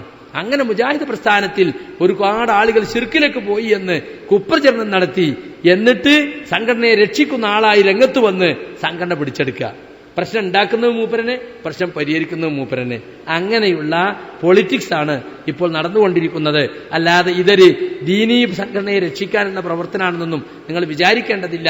ഒരു കോക്കസ് ഈ സംഘടനയെ ഹൈജാക്ക് ചെയ്ത് അവർ ചില വാടക പ്രാസംഗികരെ രംഗത്തിറക്കി ഈ പ്രസ്ഥാനത്തെ വീണ്ടും നാറ്റിച്ച് അവർക്ക് എന്തുള്ളൂ, അവർക്ക് സംഘടനയും സ്ഥാപനങ്ങളും കസാലയും ഉറക്കണം, അത് മാത്രമേ ഉള്ളൂ. മകൻ മരിച്ചാലും വേണ്ടില്ല, മരുമകളെ കണ്ണുനീര് കണ്ടാൽ മതി എന്ന് പ്രസ്ഥാനം ആളുകൾക്കിടയിൽ നാണം കെട്ടാലും വേണ്ടില്ല. ഞങ്ങൾ ഈ ജിന്നിന്റെ സീറിന്റെ ഒന്നും ആളല്ല, ഞങ്ങൾക്ക് ഇവിടെ സംഘടനയും സ്ഥാപനം ഉണ്ടായാൽ മതി എന്ന് വരുത്തി തീർക്കുന്ന അത്യന്തം ലജ്ജാകരമായ നാണം കെട്ട കളികളാണ് ഇപ്പോൾ നടന്നുകൊണ്ടിരിക്കുന്നത്. അതുകൊണ്ട് നിങ്ങൾ വിഷയം പഠിക്കാനും മനസ്സിലാക്കാനും മുന്നോട്ട് വരണം. എന്തോ ഇനി കാണിക്കുക, ഞാൻ ഇനി കാട് കയറുക എന്ന് പറഞ്ഞ് കാട്ടിലേക്ക് പോയിട്ടൊന്നും കാര്യമില്ല. നാട്ടിൽ തന്നെ ജീവിക്കണം, വിഷയങ്ങൾ പഠിക്കണം, മനസ്സിലാക്കണം. അങ്ങനെ സത്യത്തിന്റെ കൂടെ നിൽക്കാൻ നമുക്ക് സാധിക്കണം. അതിന് അല്ലാഹു സുബ്ഹാനഹു വ തആല തൗഫീഖ് നൽകുമാറാകട്ടെ. അതിനുള്ള ഈ നമ്മുടെ ഈ ഒരുമിച്ച് കൂടൽ ഒരു പുണ്യകർമ്മമായി റബ്ബ് സുബ്ഹാനഹു വ തആല സ്വീകരിക്കുമാറാകട്ടെ. സത്യം സത്യമായി മനസ്സിലാക്കാനും അത് ഉൾക്കൊള്ളാനും അസത്യത്തെ അസത്യമായി തിരിച്ചറിഞ്ഞ് അതിനെ പരിത്യജിക്കാനും റബ്ബ് സുബ്ഹാനഹു വ തആല നമുക്ക് അനുഗ്രഹിക്കുമാറാകട്ടെ. റബ്ബനാ ആതിനാ ഫിദ്ദുനിയ ഹസന വഫിൽ ആഖിറതി ഹസന വഖിനാ അദാബന്നാർ. ഇൻഷാ അല്ലാഹ് മഗ്‌രിബിന് ശേഷം നമ്മുടെ വിശദീകരണം തുടരും. എല്ലാവരും വേഗം തിരിച്ചു വരണം എന്നപേക്ഷിക്കുന്നു. അസ്സലാമു അലൈക്കും വറഹ്മത്തുള്ളാഹി. സഹോദരങ്ങളെ, പുരുഷന്മാർക്ക് നമസ്കരിക്കാൻ വേണ്ടി നമ്മൾ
അല്പനേരം അഭിസംബോധന ചെയ്ത് സംസാരിക്കും.